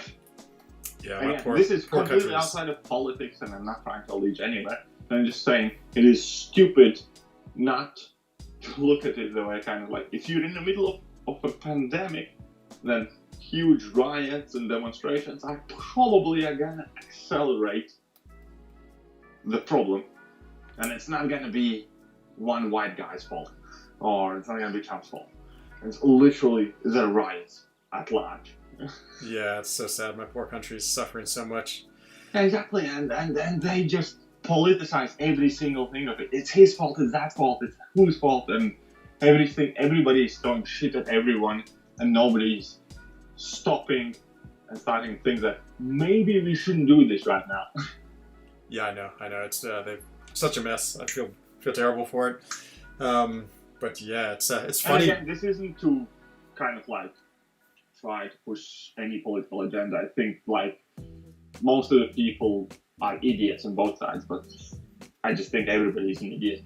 But as a common correlation in between mass gatherings and protests for any cause, and then all of a sudden making surprise Pikachu face that fucking COVID numbers are going up, I don't think that's quite fair. No. Let's see. Germans can fly if they want because we got solid healthcare. Yeah, the Europeans have done well. I mean, hopefully, I'm a little worried, to be honest, that Europe is going to have sort of a similar problem. I feel in Switzerland we're a little too casual right now. Like we feel like it's over. Everywhere in the world there's going to be a second wave once you start to open, and that's normal because we're walking up, and that's to be expected. Yeah, but again, Europe has far better healthcare system, and I can tell one thing honestly, and again, this is not meant to shit on America, but America went within a decade, really within about a decade, from being my dream country where I want to live if I ever become successful in life, to a place I wouldn't even want to visit. At this point, I put America on about equal footing to Middle East in countries which I'd want to visit, because they have fucking problem with shootings, mass shootings, they got problem with crime, they got problem with policing, and God forbid, the biggest reason why I don't want to go to America is I would be afraid to get any sort of health problem, food poisoning or whatever, because then I could potentially end up in debt for like, I don't know, 15, 20 grand. You know what I mean? You say that, but wait till you go over there and eat a cinnamon bun, and then you'll be like, this country's the best place ever. I mean, like, obviously, I'm saying that could be amazing, it could be cool and all, could work out. But, like, I'd much rather pick 50 other countries I'd go than America right now. Because I just don't find it that appealing. Nah, I totally understand that. Let me just look at the chat real quick. We don't allow people to speak facts here during election season. Yeah, I mean, the American political system, I avoid it like the plague. It's just so depressing, to be honest.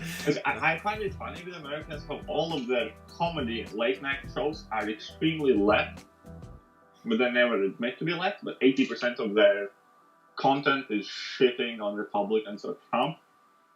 And obviously they have the Fox News, which is like openly right, which says everything the other way. So for my favorite thing to do every morning, and I will like put my hand up in the open, is to go through the clips as I work, because I have liberty to listen or work at the same time if I want, and nobody can really stop me. I watch the couple of Fox News clips, and I watch all of the CNN and like Jimmy Kimmel's and all of that, because they approach it extremely from the left side and then the right side. And it's so funny to compare how they compare the same things, like how they cover the same things. Yeah, that's so extreme. Let's see. Oh yeah, it's so brutal. Try Harder says you're wrong. Protests didn't hurt it, but the states opened up way too fast, where the numbers are spiking. And let's see. I live in a major city in the Northeast, and we had major protests. Yeah, the Northeast seems really good, but the thing about the United States, it's so big. It's literally like, same thing happened here. Like, Italy was out of control, and Switzerland was fine. And then, like, a month later, like, we started getting it bad, and then, you know, Spain was getting it bad. And so, yeah, it's just the United States is so big. It's literally, like, you know, 20 countries, and they all go through the corona at different times. So, I mean, it's hard to like think of one place. California is like that. Yeah. But ninth biggest economy in the world in itself. right? So imagine like how these states are together put compared to other countries. If one state is relatively comparable to a country. Yeah, and the coronavirus doesn't care about states really too much either. It's not, or countries. It's not like, it's like, oh, I'll start here in China and then I'll go to this place. It's not going to care about borders. It has no preference of things like that. See, I've seen videos by the Hodge twins talking about their views on all of this. I don't even know who the Hodge twins are. Is that a British group? I know they are black Republicans. I think my girlfriend watches them. I've seen a couple of videos. I think I'm right. And they are level-headed. Yeah, that's the most frustrating thing about me in the United States. Is, of course, I feel like everyone's on like one extreme or the other, and it's hard to find people who are balanced. But yeah, it's a crazy place to be. But I have to half love it at least. Mm-hmm. Are you chugging a beer right now? Is that sound I hear? No, that's actually currently Smirnoff Ice. I'm preparing for something heftier. Because I don't know if I told you, my girlfriend is having like a spa weekend. Nice. So for the first time in like half a year, I have housed myself. Oh man. So that unanimously means tomorrow is like a no pants day. So if I upload a video tomorrow, I want you to watch it with a mental image in your head that I'm not wearing anything under. I'm already scarred. I can imagine you right now on call, like sitting in your underwear, like in the middle of the floor eating biscuits and like cheese wedges or something like that.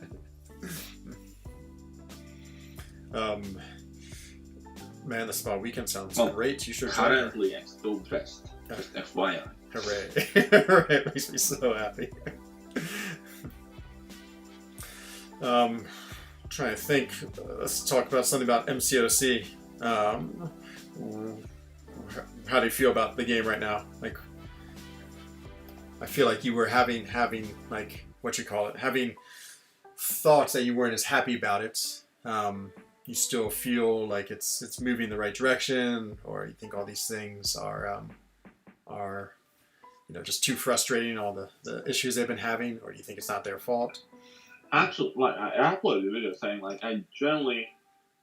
Okay, so first and foremost, there's a very distinctive difference between guilt and fault and responsibility. And Kebab is kind of like in a gray line because they are employing paying third-party company who is clearly at fault here. Current issues at its very base, common root, are not issues within Kebab, it's issues within the company they're paying servers for. Stepping behind that, looking at Kebab's corporate responsibility and the amount of money they make from us, they have had well more than enough money to buy their own servers and ensure close to 100% uptime with no issues such as this. So it's kind of one of these problems where yet current issues are not Kebab's fault in this incident, but they are the fault of, let's say, the big heads at Kebab for being too stingy not investing in it. I'm not mad at Kebab for this if they feel they can't afford it, and I'm not the numbers guy, and I don't know how much free money they have and how much it would cost in order to buy their own server systems, just like any other major gaming company has. Blizzard, EA Sports, or whoever. So no, I'm not too upset about these issues in particular. And however, something not being one's fault, somebody not being guilty of something, doesn't necessarily relieve them of responsibility. As a very simple and obvious example, I can mention, for instance, if somebody drops a baby at your doorstep, right? Yeah. You did nothing wrong. You didn't know it. It's not your baby. You have no connection to it. You have no guilt, nothing whatsoever to do with that baby. But the moment you open the door, the moment you are within the knowledge of the fact that there is a helpless baby in front of your door, you have a responsibility to do right by that baby, by yourself, by whatever.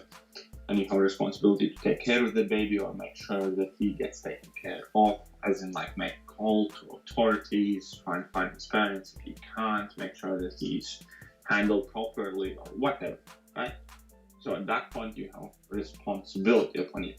So even if theoretically Kabam can be alleviated from part of the guilt or fault that they have with these issues, they still have a massive responsibility to do right by people and to compensate them properly and to conduct themselves from this point forward. Because anything to do with guilt and blame typically goes in past tense, shit that has happened. Responsibility refers to now and to actions that you should make and to decisions that you should make. And Kabam has a lot of responsibility right now towards their players to keep them happy, no matter how entitled they feel. And that is the bigger issue, how to make as many people in the content happy with the things that have happened, even though they weren't their fault. And they can't be overly generous, right? Because nobody should be getting, I don't know, a 6-star Abyss Nexus because somebody else fucked up. That's true. Yep, that would be but at the same too time, much. there are people who are significantly inconvenienced and who they have responsibility to because they are a content provider. Somebody has spent money on their game, they spent it with the idea they receive a stable service. So they have to do right by them. So I think there's definitely have to be compensation. I suggested that if they are unable to sort out these issues, and I think even currently, in order to keep people happy short term, they should have cut the Alliance War season post 6 wars, because season 19 was a shithole in itself, and everybody would be happy to receive the season rewards quicker for less work. You think we would get half the season rewards, or you think they would? I think that's what they should have done. Yeah. They're currently opted with simply discounting War 7 and reducing the reward limit that's needed for the reward, qualifying to rewards, and seasons can go on as planned. But I think they should have cut it short and kind of like reassure players that the rewards are there. But now we're going to have 11 war season. I would have suggested have 6 war season and keep the season off until you're 100% sure everything is fine. They don't want to do that. But in any case, the compensation has to be relatively all-inclusive, right? There's no way around it. There has to be units in it. Yeah, I also, agree. Another thing that they haven't addressed, and I think that they're failing to address, is Alliance Quest. Because there were teams who didn't finish AQ, whatever. They haven't done anything about AQ. But so, 2 biggest modes and 2 sensitive modes is the Alliance War and Alliance Quest. Alliance War, I can accept their solution of discounting the War 7, but continuing the Alliance Quest series, you can't justify if there's a single alliance or a 10 alliances who didn't finish a single day because of the downtime, and I'm sure they were. So I think they're failing on that part. And everything that comes to single individual content, yes, they need to give out probably, let's say, around 300 to 500 units to Kamali players, in my opinion. That's what I was thinking too. I think probably the important part. 3,000 to 5,000 6-star shots to Kamali players. Yeah, and some 5-star revives. because 5-stars are not really all that relevant, and a bunch of revives, AP potions, and health potions, and some energy refills. Definitely energy refills. Yeah, I agree. That's about it. So I don't think the compensation has to be massive. The compensation can be. Just has to be appropriate. And I agree, like the units are a big piece because people lost units, and units are money/time in this game. And then also the revives and things like that too. But yeah, like the 6-stars and 5-star shards or crystals, I think are just like the nice part, like what they're giving us just to say. Yeah, and they have to be nice. They can't be bare minimum. Because a lot of people are really, really angry. Like, and just as in, like, I'm not. I can take it on a chin, it's not a big deal. But I can understand where these people are coming from. Additionally, we need to understand that any prolonged issues are very, very, very damaging for Kabam.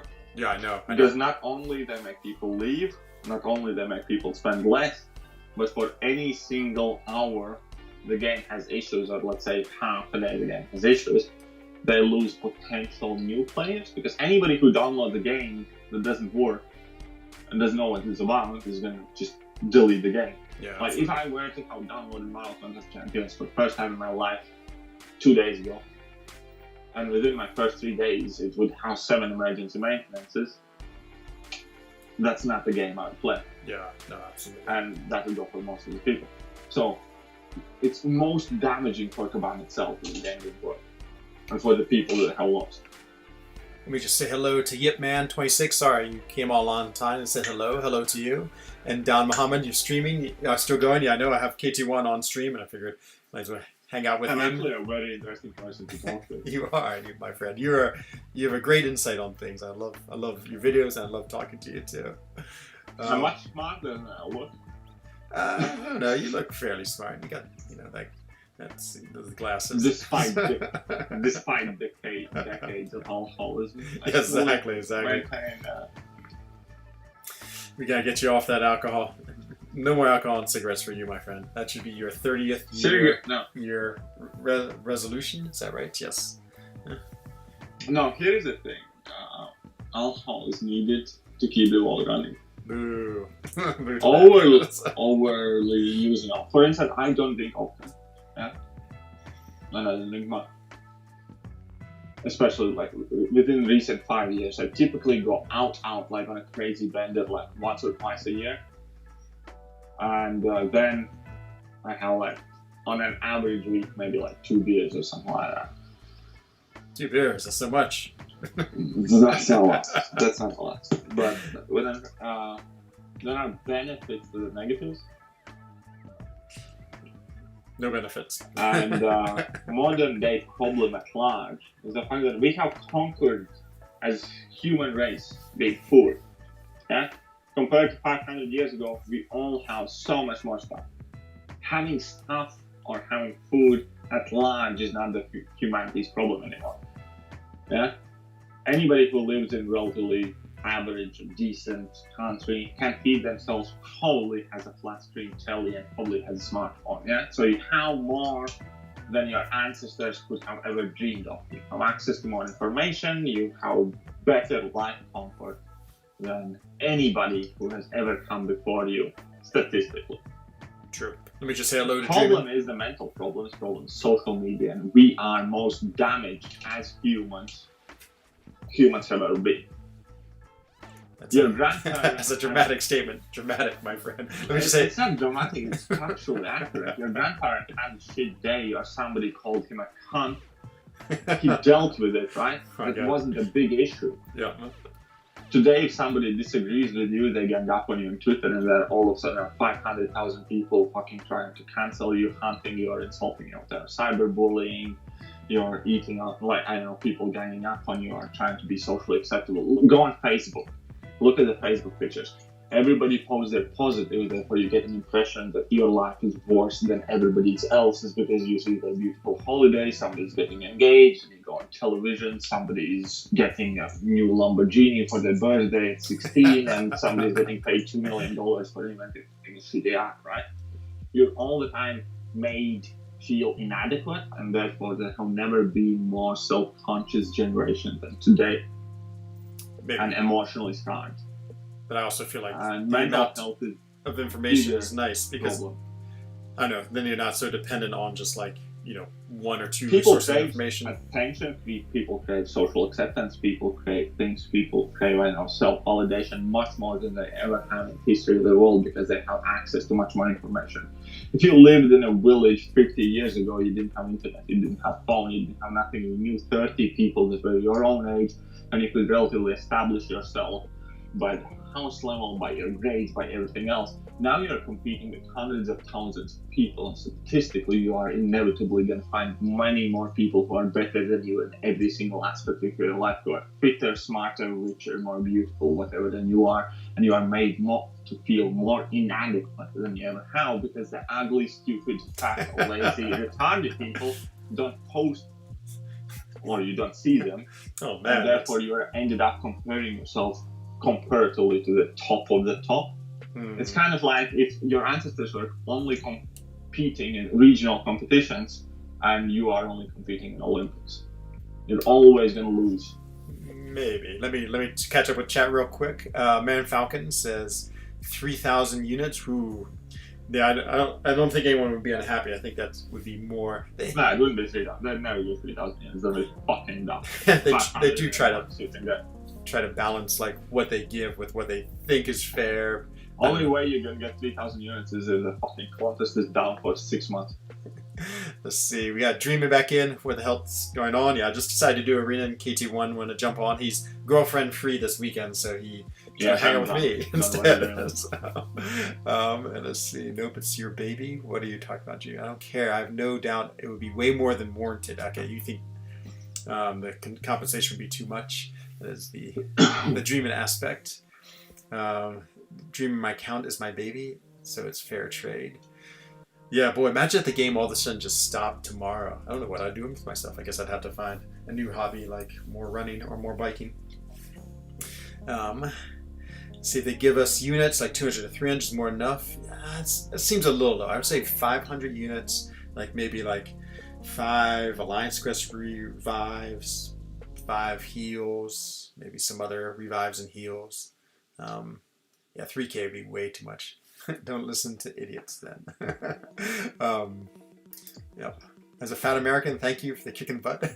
Just finished 2 miles. Nice job, Adam. That's awesome. That's awesome. Yeah, I know.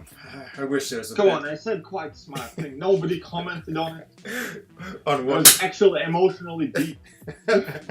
Well, I'll comment on it. I don't know. I feel like that's one aspect of this new world of information. But I also feel like in this day and age too, we're also better about like being more open with people. And I know we're not great, but like, you know, people who are We're not good. The fucking animals. We're punished for being open.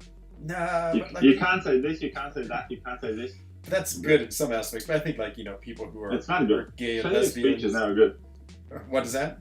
Censoring speech is never good. No. Censoring thoughts is never good. Being guilty for thinking No, is root never to that. Root to that. good That's thing. it. Totally agree Even with if you think wrong, even if you think inappropriate,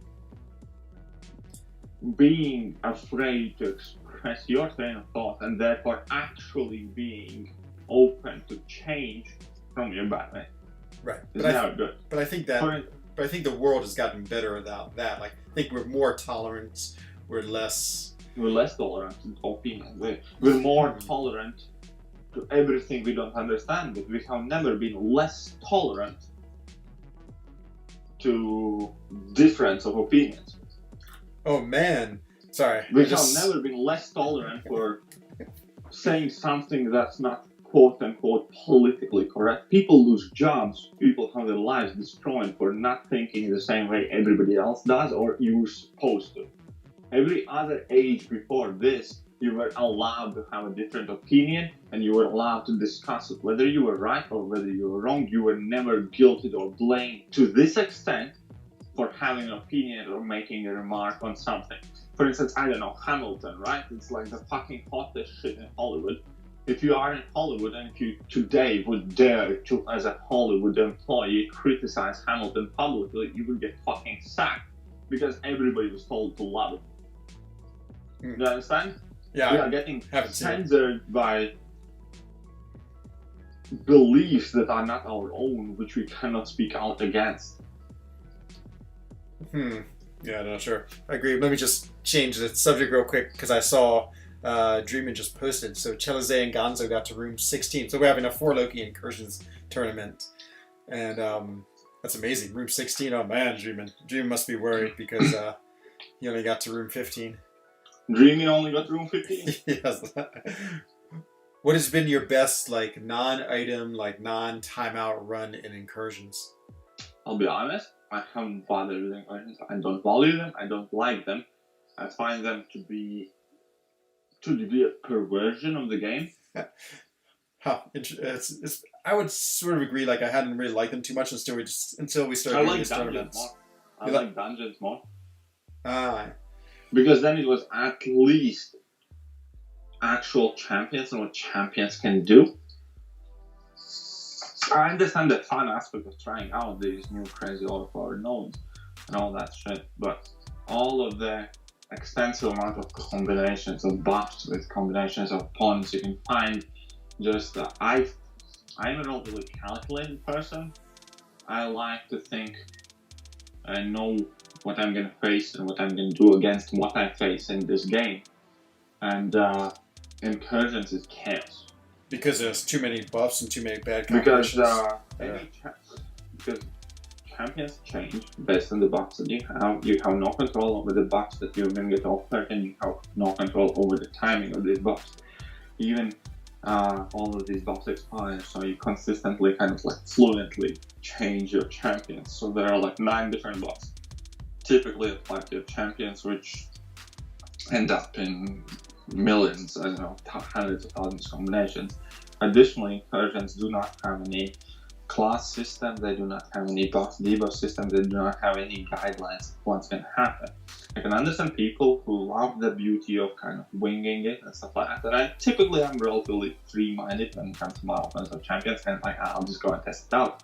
When it comes to incursions in these massive attacks, I feel that any accomplishment one can make in incursions is largely diminished by relevance to RNG, which buffs you acquire, by relevance of RNG, which opponents you get, by relevance on RNG in terms of what nodes your opponents have, so on and so forth.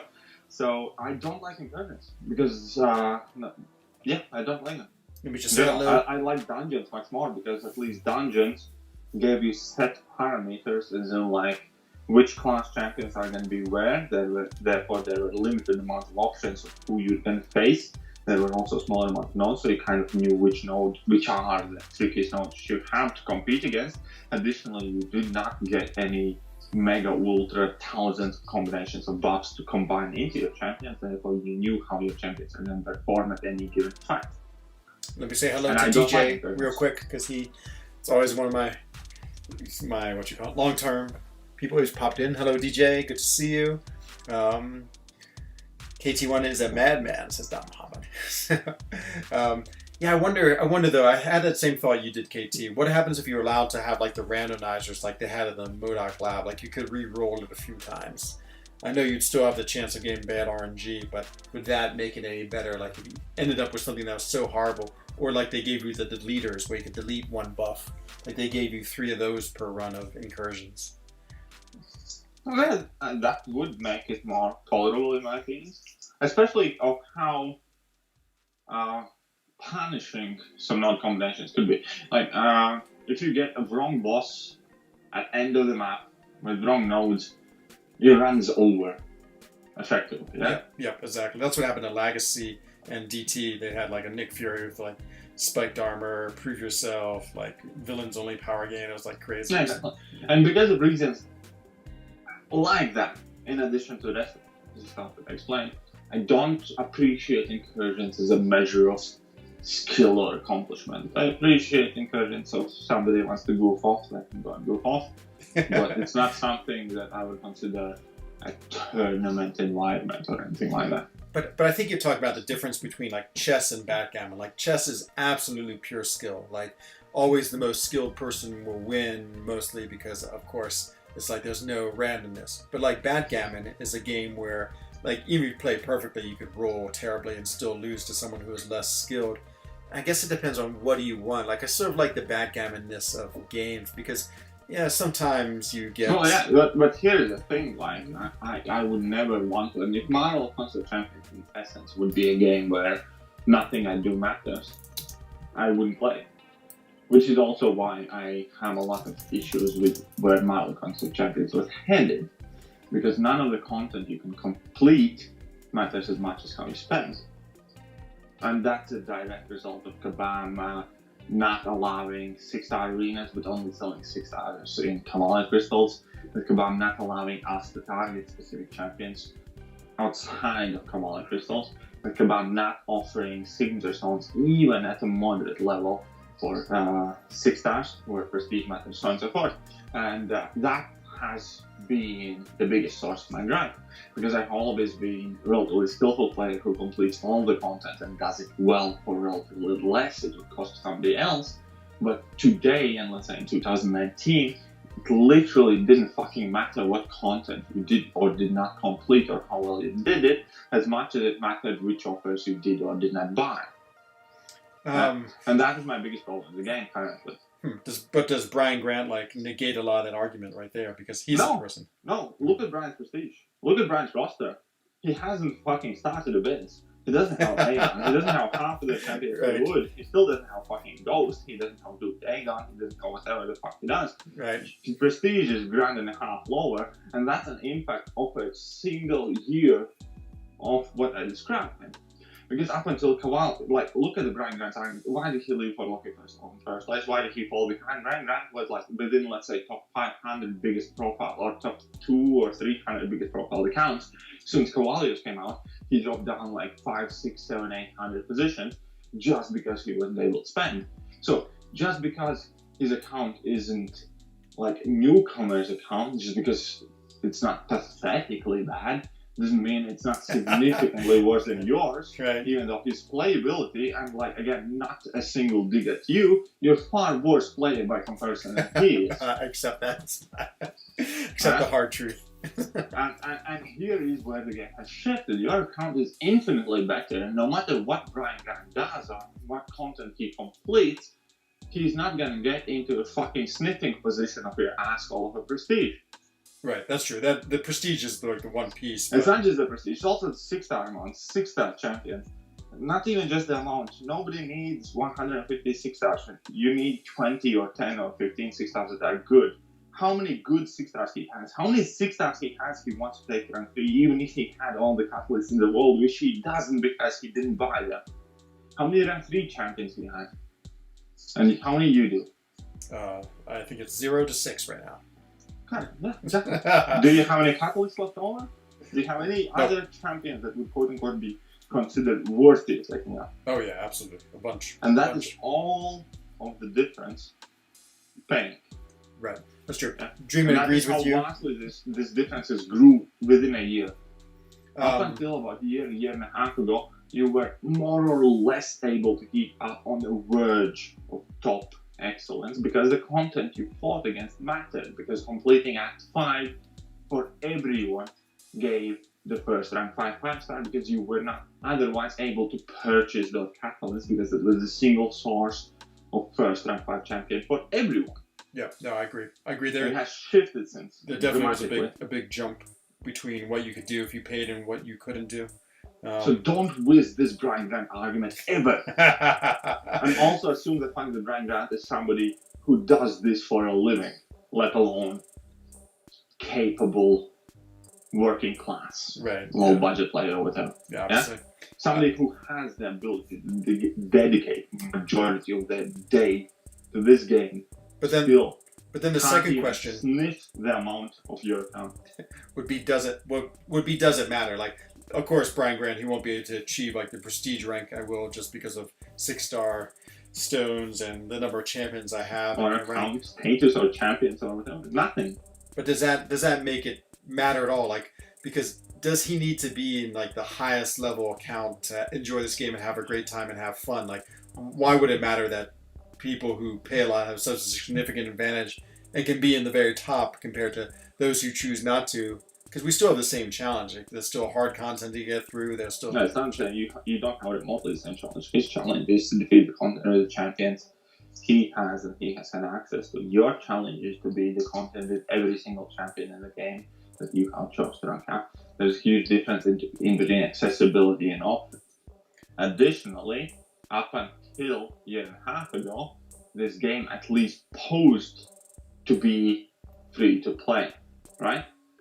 Yeah. So what you're currently saying is it's two different games. You playing one game and he's playing another game, and so long as both of you are having fun, that's perfectly okay. yes, I guess. And that's fine if you think that. Yep. That's fine if you think that. But this game never advertised as in like you can play into free-to-play league or you can pay to win league or whatever, right?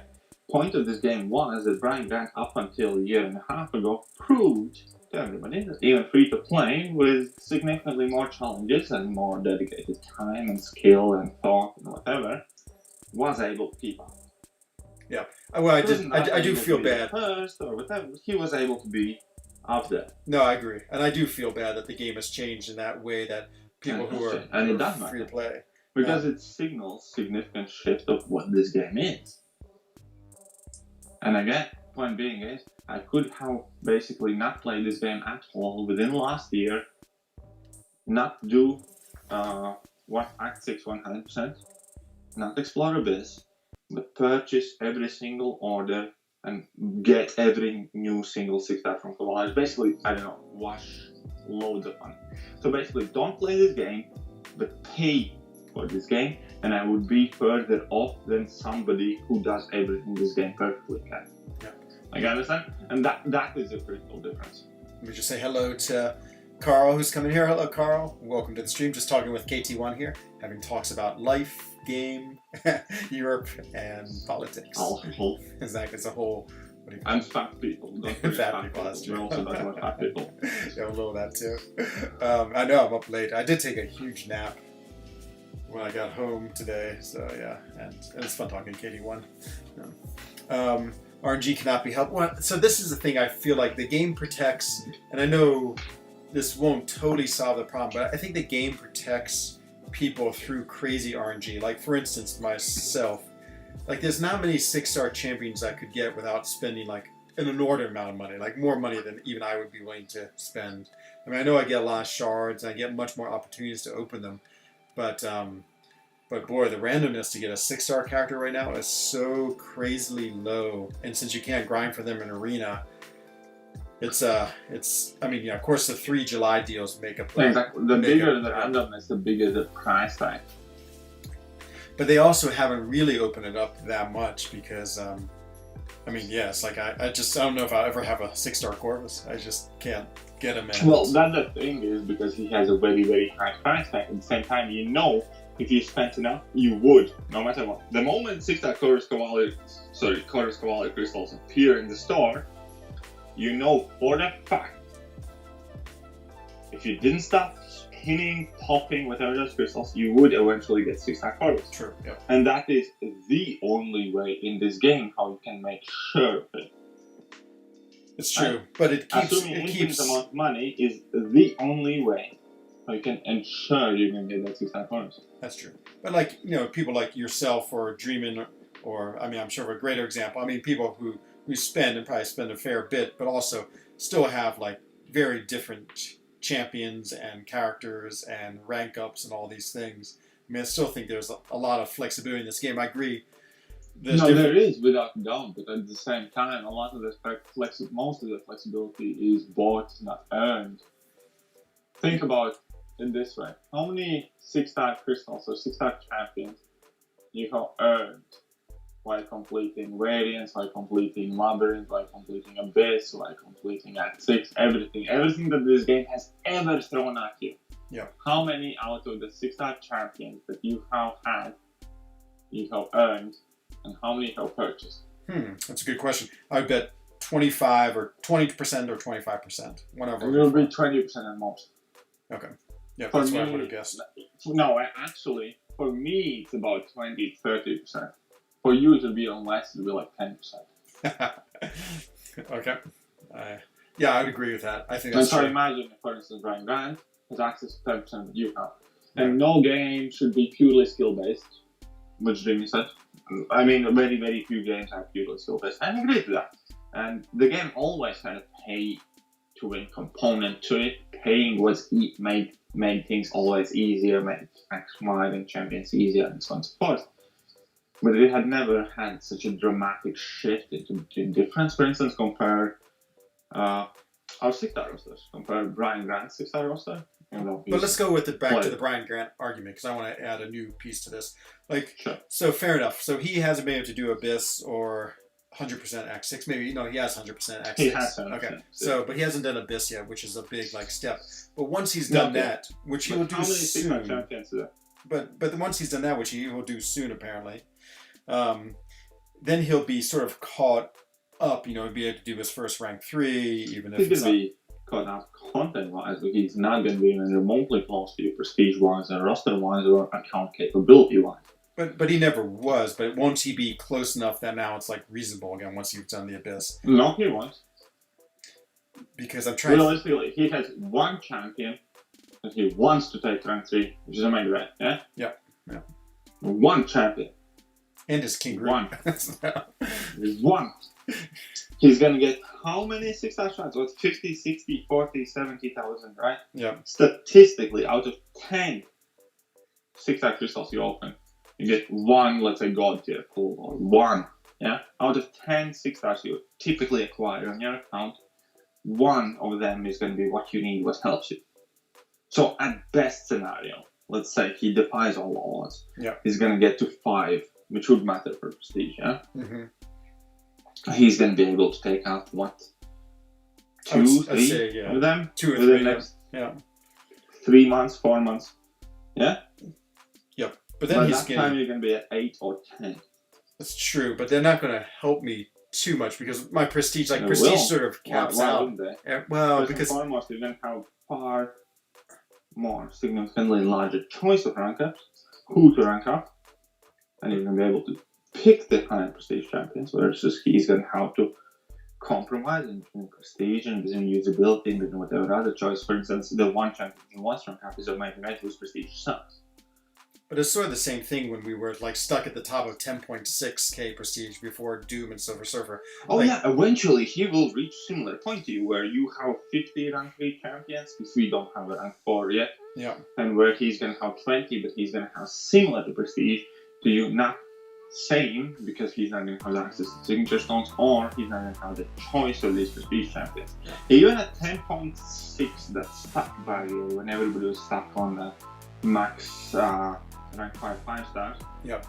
there were still alliances who had the highest prestige. Why they had the highest prestige? Because they could target, rank, and sig up the highest prestige champions. Free-to-play players don't have that luxury because they either do not have all of these champions or do not have signature stones. But yes, I agree to that point. At some point he will relatively catch up to you. And relatively, let's say within a year, when every single one of us can have 20 rank 3 champions. Yeah. Yeah? Hooray! He's going to be caught up to you. Just wanted to Up make- until the moment they open rank 4. That's true. The I feel moment like they open rank 4, they're going to whisk away. it'd be the same 1,000 again. miles an hour. Yeah.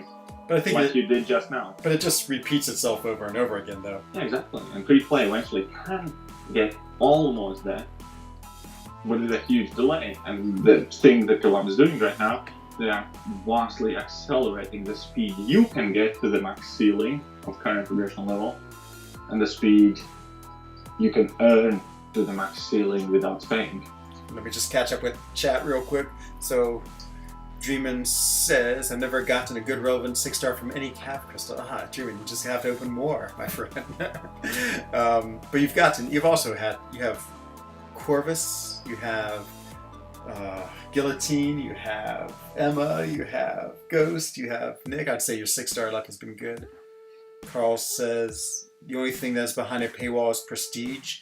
And to be perfect, Yeah. I don't think that people who pay are worse, better, less skilled, or any other wise, less entitled, whatever, right? I agree. I'm comfortably about in the middle. I'm not a whale, I'm not a free-to-play player, and so on and so forth. And I don't think that it correlates to the quality of you as a player, but it directly influences the ability of you as a player. No, I agree with that statement. Your countryman Falcon says the worst for a national anthem, especially in rugby. We have it in Maui. You were talking about, I was talking about national anthems in French. Yeah, we have that same curse. Too many languages for one national anthem. Brian also took 6 months away from the game, all of 2020. Yeah, it's true. But that's the hard 6 thing. months away from the game. He was still playing the game. Yeah, but I guess he wasn't. I think since he wasn't in a high level alliance quest, he wasn't getting the resources that he would get, of course, from all those. At that point in Alliance Quest, there were not Tier 5 CC anyway, so only resources he missed out on are Tier 5 basics, which are essentially irrelevant because they do not contribute to the highest level progression. What I'm trying to say is, at that point, Brian took away 6 months from his game. I could have taken away 6 months from my game, but I would have no less rank 3 5 stars, rank 3 6 stars than I do have now. And the only thing that it would influence would be the fact that I might have 4, 3, or 5 less rank 5 5-star champions or rank 2 6-star champions, which are effectively not significant. Yeah. You know, he was only missing out on Tier 5 basic fragments, That's true. not Tier 5 class catalysts. Yeah, the Tier 5 class catalyst. I mean, even now they come in such a slow trickle. Yeah, exactly. It's even So yeah, he even- did take it away. But for instance, yeah, my account has, I don't know, 37, 36 rank 5 stars.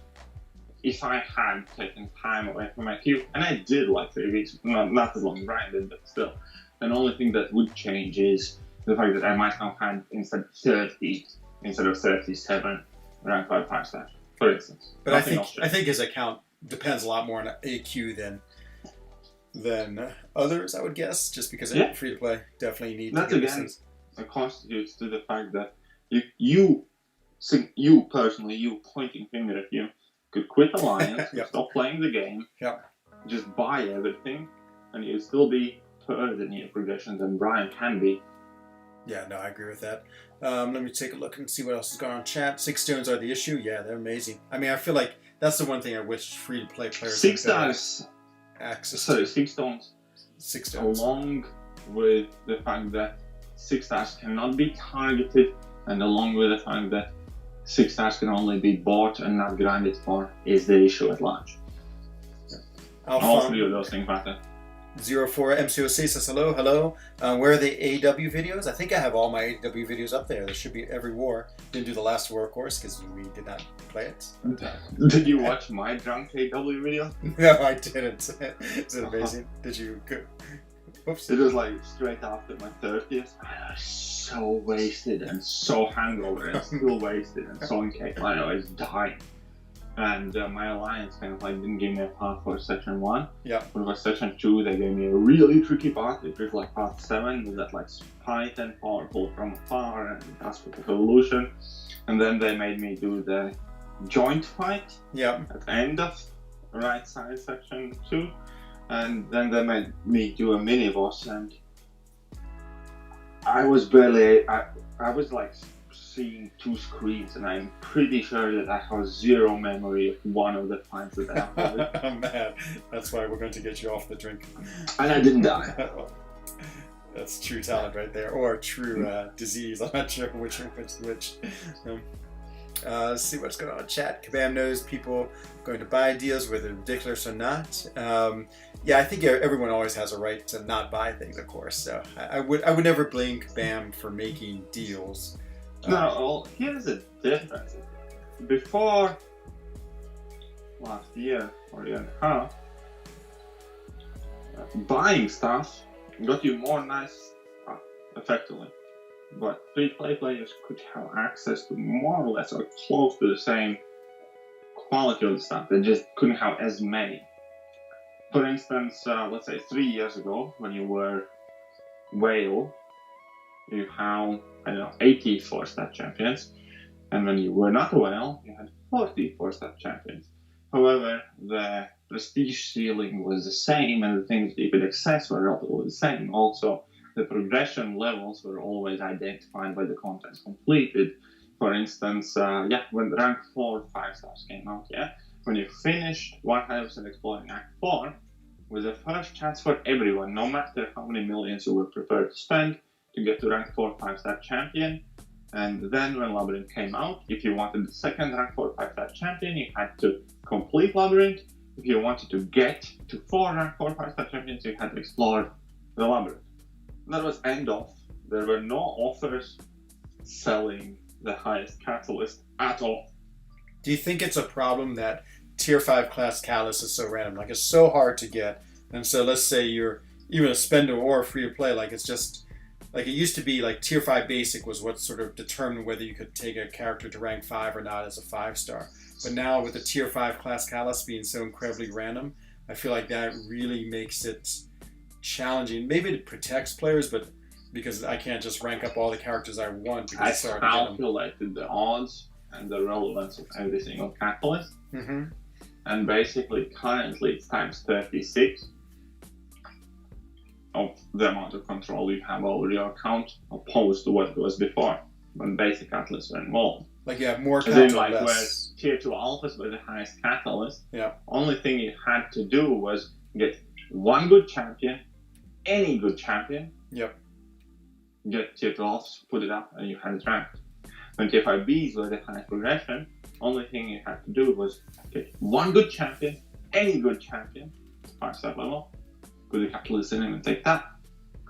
Now, your champions are dispersed into one of the 6 classes, Yeah, exactly.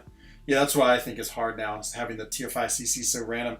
Like, I think you need one or the other. It's not. It's not just 1 of 6. It's 1 of 36. Because now you need to match that together. You need to match 1 of 6. For instance, you have 0 6 stars. Yeah.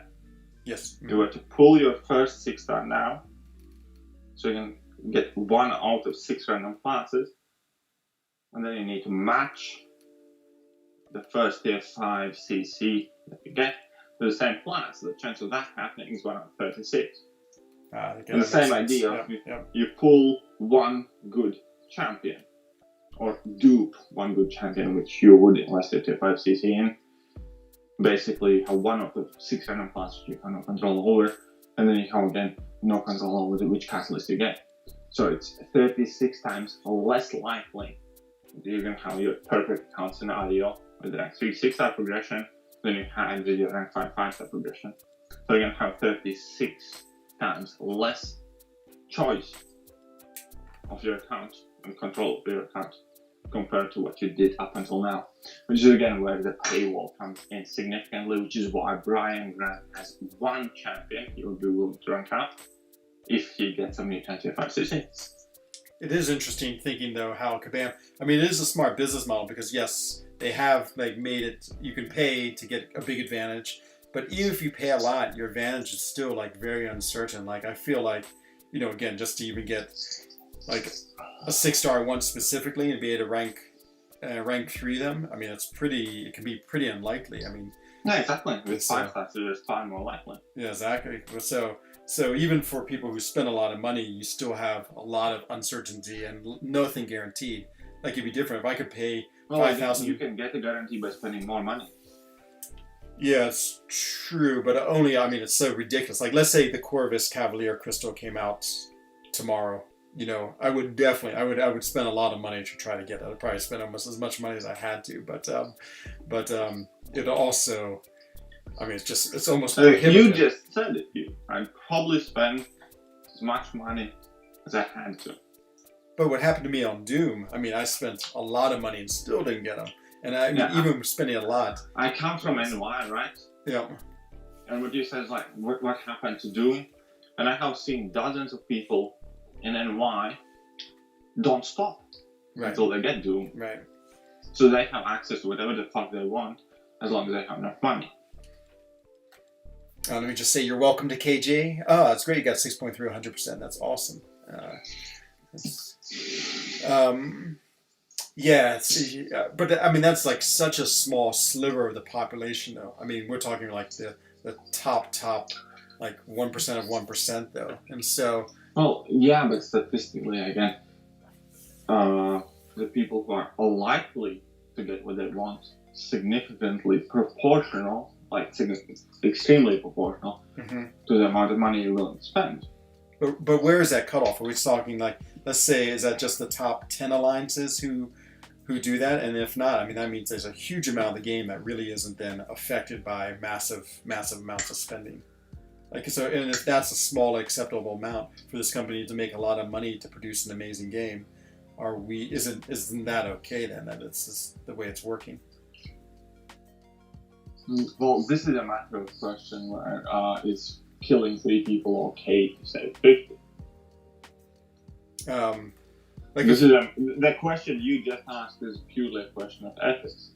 Well, my question is like, do we want like Brian Grant to be able to play at the highest level of this game, even though he's not going to spend any money, or is it like such extreme? Brian Grant was never going to be able and was never able to play at the highest level, and I'm not trying to say that he ever was. I'm trying to say is the shift has gone to reasonably what I would personally find balanced level of where you can get and what your work and effort means in this game, to extremely unbalanced in comparison how much you can earn, what your skill and effort means compared to what your spending means. Do you understand? Yeah, I'm not saying that it was ever going to be perfect or that it was ever perfect. But I'm not saying that there shouldn't be people who can just flat out buy whatever they want to buy if they're willing to pay them millions. Yeah. I'm talking about the trend and the shift where the money has become significantly more and more important over the last year and a half compared to the time of the time you grind, the things that you can earn. Again, by comparison, you can't even attempt to earn the shit that you can buy because there's no option to grind for a 6-star champion. Right. But you can buy a 6-star champion. At any given point, you decide, I want a new 6-star. You can pay for it. You cannot grind for it. You can do not anything else for it. You just pay for it. But you mean like if you wanted Sasquatch as a 6-star right now, you could pay for it? Not even specifically, just any A 6-star. A 6-star, okay. I'm bored. I need A 6-star. Right. Let's say you can open 200, 300 Kamala crystals. It's going to cost, I don't know, £1,000 or whatever, £3,000. You will get 6-star any given day, anytime you wake up on a whim. I need a 6-star. You can get it. But I would say that price is so hard, and at this point, it's like for me, I wouldn't even want to do that just because the chance of gaining a 6-star. I'm talking like extreme high points of the price. Right. But there are plenty of people who wake up and think like, I'm going to spend $50 or $100 for an Odin envelope and can. Not every single time, but they will be able to purchase it. Yeah. Yeah. Even eventually dispersed, let's say over a year, you will be able to purchase something other person cannot earn. So your goal, and if you were going to make this game perfect, would be like, how do you then give people the ability to, or company ability to make money, and yet then keep it so that the skill is more important than how much you can get? Well, I don't have to do anything new. Typically, all of the money spending, majority of games similar such as this, are associated with cosmetic and status rewards, not game-changing abilities. Yeah? Yep, it's true. But I think... And most of the games you can buy new skin. It's kind of similar course, yeah. Profile pictures or whatever. But I can't imagine skins are too profitable. Like, companies, are they making... I just don't know. Are they making, like, 10,000 francs or dollars or pounds off a person who's just buying skins? I mean, this game has an incredible amount of, like, ability to make money, and I don't know what. No, I'm not just saying just sell skins. Yeah. I'm saying sell items that people still want, that feel are still desirable, that will help them progress, but will not reach the next level again. For instance, in this case, sell more TFI basics. Sell as much TFI basics as you want. I got you. So you just would limit one or the other. Allow whales to have 100 rank 2 6-stars. Right. Doesn't fucking matter, because rank 3 is the highest progression level. Okay. So, like in the choice, you'd make sure one is random. Like getting champions would still be random, and you couldn't buy the getting champions, but you could buy the resources. No, yeah. For me, like offering a 6-star crystal for purchase is perfectly acceptable so long as you offer an ability to earn it, no matter how extreme it is. For instance, these arenas are extreme and you can't be hardcore grinder and have no personal interest in it. But the fact that you should enable free-to-play or low-spend players have access to the same shit you sell, at the very least, if not selling lower tier shit. So for instance, in realistic, not realistic, in ideal world, there would be a 6-star arena, but no 6-star crystal. You could buy a 5-star, but if you wanted the highest, I would have to grind for it. But even in a 6-star arena, like I have a huge advantage because like I'm a grinder, and so I get a lot of champions, but it takes me like 650 series, and it takes A-Rob like 1,000 just because I have such a bigger roster. But yeah, but you can still do it. That's the point of paying. You're meant to be an advantage, but you're not meant to lock out somebody. For instance, A-Rob has to do 1,000, or he can refresh. Right. He might not be able to refresh for every single champion, but he can accumulate units and earn and target a specific champion. Yeah. You understand? Money is always meant to put you ahead. Money is always meant to accelerate your progression. Money is always meant to improve your odds or let you be lazy or whatever. Money is you're supposed to pay for something. But you're not meant to shut out people who don't pay. Yeah, that makes sense. In order to maintain it competitive, in my opinion. Yeah. Well, I like what June said about the 6.2 champion. I agree. I like when the content has things like that are, you just have to be able to do that fight, and get through it. Yeah, I like that. I definitely like it. That's how always, though, like, doing pass-fail fights. And pass-fail, there's like again huge difference. For instance, Realm of Legends. Yeah, every single champion you can take in at one star and hit, I don't know, 10 hits, 10 combos, whatever, and eventually chip it down. And against Wolverine, you cannot do that. It's pass-fail fight. Obviously, technically you can. It wasn't technically like kind of like hit once and quit and hit once and quit, but there was no. But I mean, realistically, that's true. Taking in any 330 champion 4-star, you can do almost every Realm of Legends fight except Wolverine, where you need a counterpoint, you need a plan, you need to be able to finish the fight, or at large, for most case scenarios, you fail. Yeah. I remember I got stuck on Realm of Legends like twice, where I had to quit and go back later when I rethought my strategy or improved my skill or whatever. Yeah. That was pass-fail fight. Labyrinth of Legends had one fight like that, which was Extreme 3, where again, you had to either be able to do like 600 or 500 combo hit fights with Star-Lord, or you had to have a plan for it. You couldn't take in, I don't know, Rocket Raccoon, which technically was able to do every single other fight, but was not able to do it in 3. Most of the piece of content had these pass-fail fights, and Champion is arguably like the most brutal example of it, was the Hellfire Dunk move, you know. And yeah, I do agree, and I do like that they have it because they make the content real. But anything else, otherwise you have an option to pay through. Yep, I've had that same thought before. So I wonder, it would be interesting, like, I've always thought it was strange in Lions War and Lions Quest how they put a limit on items they could use, because that essentially is limiting how much money they can make, but then it makes it skill-based. I wonder if you could do that in terms of like content too. Like, you can make a content, and to get the top rewards you have to use less than 20 revives or 15 revives, because I think that would be a good way of allowing people not to pay their way through, make the content relevant, but also not make crazily hard fights like the Champion, which are too much of a block, I guess. I don't know. Or because I think that would be an interesting thing, but then it would hurt, maybe that would hurt their money they would make too much if like... Exactly. The same way as item limit in reality hurts. They're making more money in Alliance Quest than Alliance War. Yeah, why do you think they did that for Alliance Quest and Alliance War? It always puzzled me, because it seems like it would be smart if they said you could use as many revives as you wanted to get through Alliance War. Because that really isn't very... That's actually one of the reasons I like Alliance War and Alliance Quest, is because it actually makes it somewhat skill-based. You know what, Enzo? You get a cookie because you have asked me a question I cannot genuinely answer. Hooray for the cookies. That doesn't happen often. Yeah, I know. What's always puzzled me, I'm like, this would be such a good way of making money. This is going to be one of those that I'm going to have fucking sleep on, and maybe a week later. Well, my guess is that Kabam does want to make things like skill-based. Like, they don't want people just to be able to crush through like, you know, whatever they can by paying lots and lots. And I think in Alliance War and Alliance Quest, you don't think definitely do. Yeah.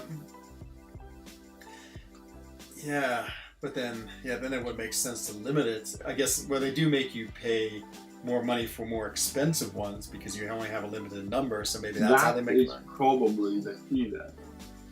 Because then you always, of course, you're not buying like the ones that give you 250 health. You're buying the ones that give you 2,000 health. And that is probably the key there, because even now with the recent stats, they only made the highest, the best potions, the most effective potions available for units.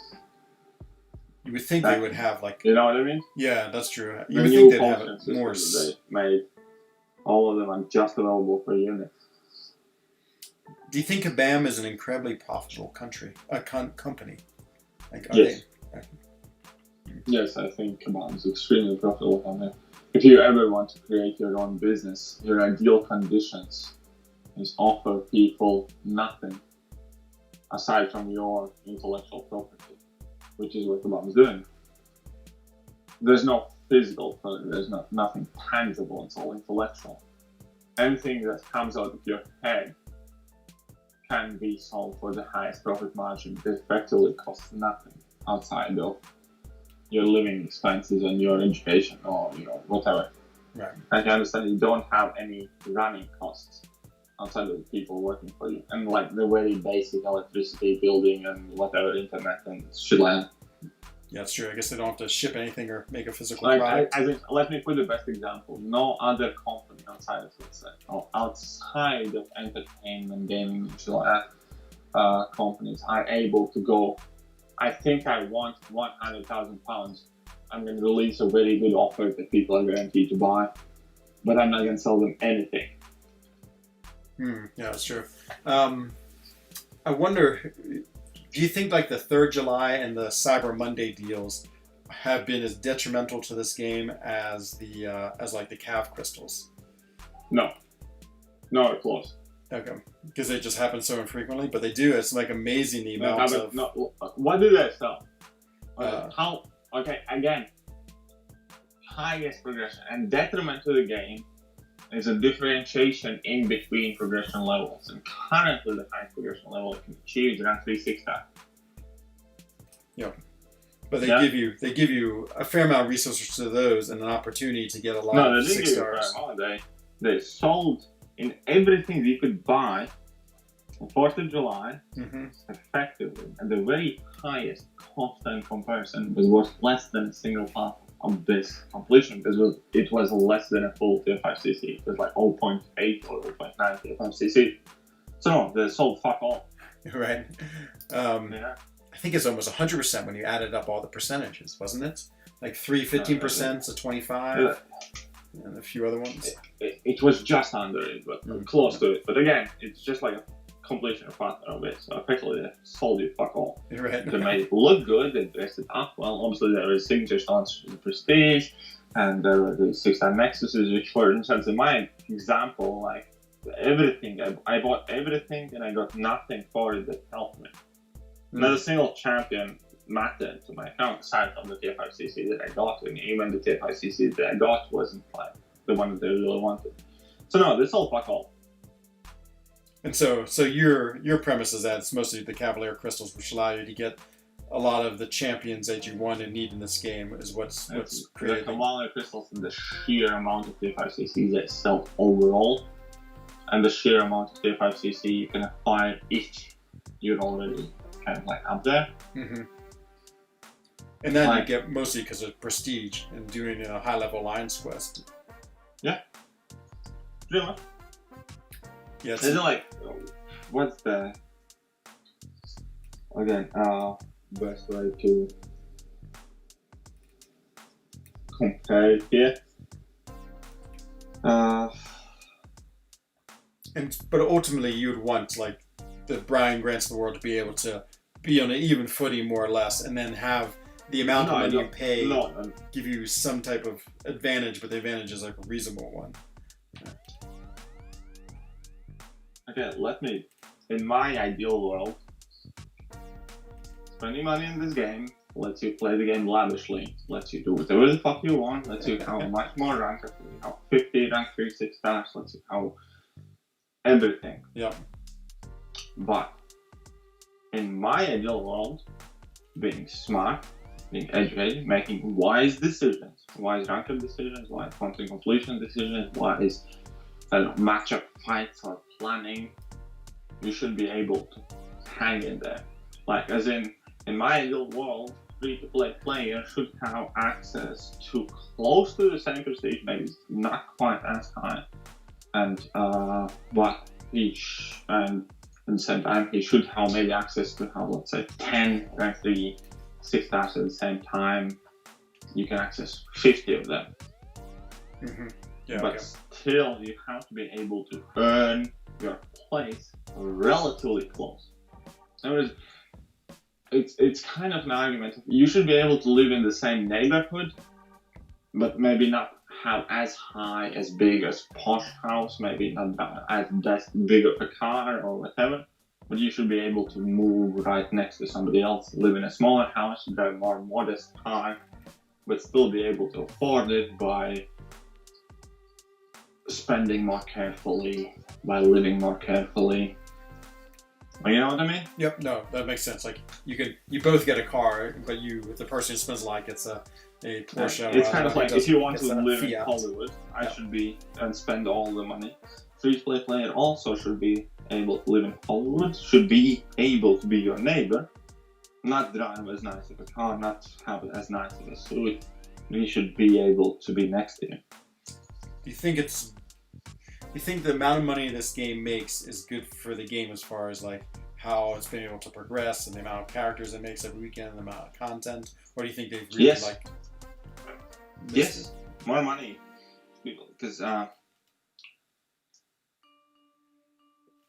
Because the money obviously drives the game and how well it's going to be made, I would assume. And what, that has to be truth to that, because if it was like a terrible game, I no one think played the it. problems of this game stem from the complete opposite. It's not how much money this game has made, it's the fact that people didn't think it would make as much money, so they are exclusively and intensely trying to sell you more. Because I think the people in charge of this game don't look at something that's gonna last X amount of time, so they're more interested in short-term gain, they're more interested in immediate monetization, and they're more interested in their monthly profit figures than yearly progression, is how I describe it. Yeah? Yeah, that's If somebody interesting. has no faith in the product, for instance, I don't know, I buy 100 bottles of body lotion for myself. Right. Yeah? It's a true story, If I I know. have no belief that it is a valuable product, or that, I don't know, this is a limited edition body lotion whose price might potentially go up by the end of the year, and my only interest is to get my money back as quickly as I can and to be in the clear as quickly as I can, I'm going to try to sell the product as aggressively, as quickly as I can, for as cheap as I can, rather than ensure that I get the best deal and the best price, and I make sure that I kind of like last as long as I can. By doing this, I'm going to try and make sure that I materialize it as quick as I can. I wonder And if that is where the game should also happen, because if you do not remember, then Netmarble purchased Kaban about at the same time all of these changes started to happen. well, it's interesting to think about that, because I remember like when I first started playing this game, Kabam also had like Transformers, which was more or less the same game except a little different. And like one game survived this one and is doing amazing. Exactly. Transformers. It's just like, of course, I don't know anyone who plays or even Well, if it's that's a the game difference, anymore. 'cause I believe Netmarble, and that is the same thing, but I kind of believe that people who create this game at large are beautiful, intellectual, very wise and capable people. Problem comes from the highest top end kind of like business strategy managers or whatever.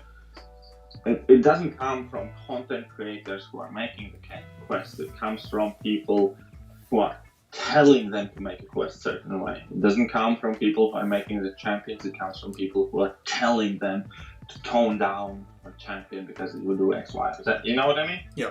But it must be interesting for this game because, like, I agree, they probably didn't think it'd be sustainable. I guess I don't know if This any... game, like, again, every average mobile game lasts 2.5 years statistically, and then it dies. That sounds this like game a has lot. doubled its intended lifespan. I would have guessed that most games like last a month. No. There was this research made, a year and a half ago, I think now, Mm-hmm. which is kind of like evaluated most popular mobile games ever in history. And every game was able to stand kind of like craze and customers and base for about 2 years. And it popular, like, you know, Clash of Clans and all that shit. Mm-hmm. It typically lasted 2 years before they went very, very small dark or shut down completely. And Malcolm's of Champions has doubled that, and effectively they have grown each year. And it's kind of fairly unique. Yeah, I know. It must be a new frontier every year, trying to figure out like what progressions to make, what champions to add, what levels to make, and you must have to have a very careful roadmap, you would think. Exactly. And at the time Netmarble bought this game, it was already meant to be on its last legs. Yeah. And you can see the business strategy change from that point. For instance, the most simple change that probably everybody has noticed back in the day, if the game went down, when it went down, as soon as it came back up, automated message guaranteed with a couple of premium hero crystals, couple of energy, 100 units, whatever. Every single time. No matter how long. No weeks of waiting, nothing. The game went down. You got a message from collectors apologizing for the lofty standards or whatever. And you got that message and you got a nice compensation and you were like, oh, look at that, free shit. Next time the game went down, you were like, oh boy, I can't wait for my free shit. I'm gonna get 100 extra units. Right. And that changed immediately, for instance, when Netmarble bought it. Change for the good or for the bad? For the bad, because now we don't get compensations 9 out of 10 times when the game does go down, and if we do get them, we get the bare minimum after 3 weeks when they evaluate the bare minimum they should give us. It's funny because I feel like they've been more generous now than they have. In the last 5 months, yes. Yeah. But then for 2 years prior to that, no. That's true.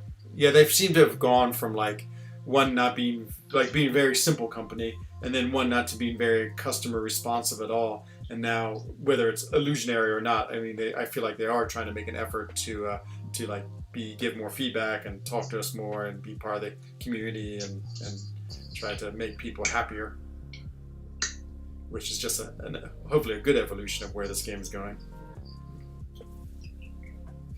Yeah, I know. Maybe. A 4-hour stream. Oh yeah. Is it because of me? It's because it is it? I'm sorry. I apologize. That's all right. But to be honest, it is 1:30 here. It might be time for me to get to my rest. Yeah, but no, that's perfectly fine. It's No, quite late here as well. And I apologize for keeping. No, it's been great talking to you, KT1. I had a great time listening to your thoughts and just hanging out with you. So you are one good person. That's a lie. That's not true. It's not. It's true. I'm really not that good. You are.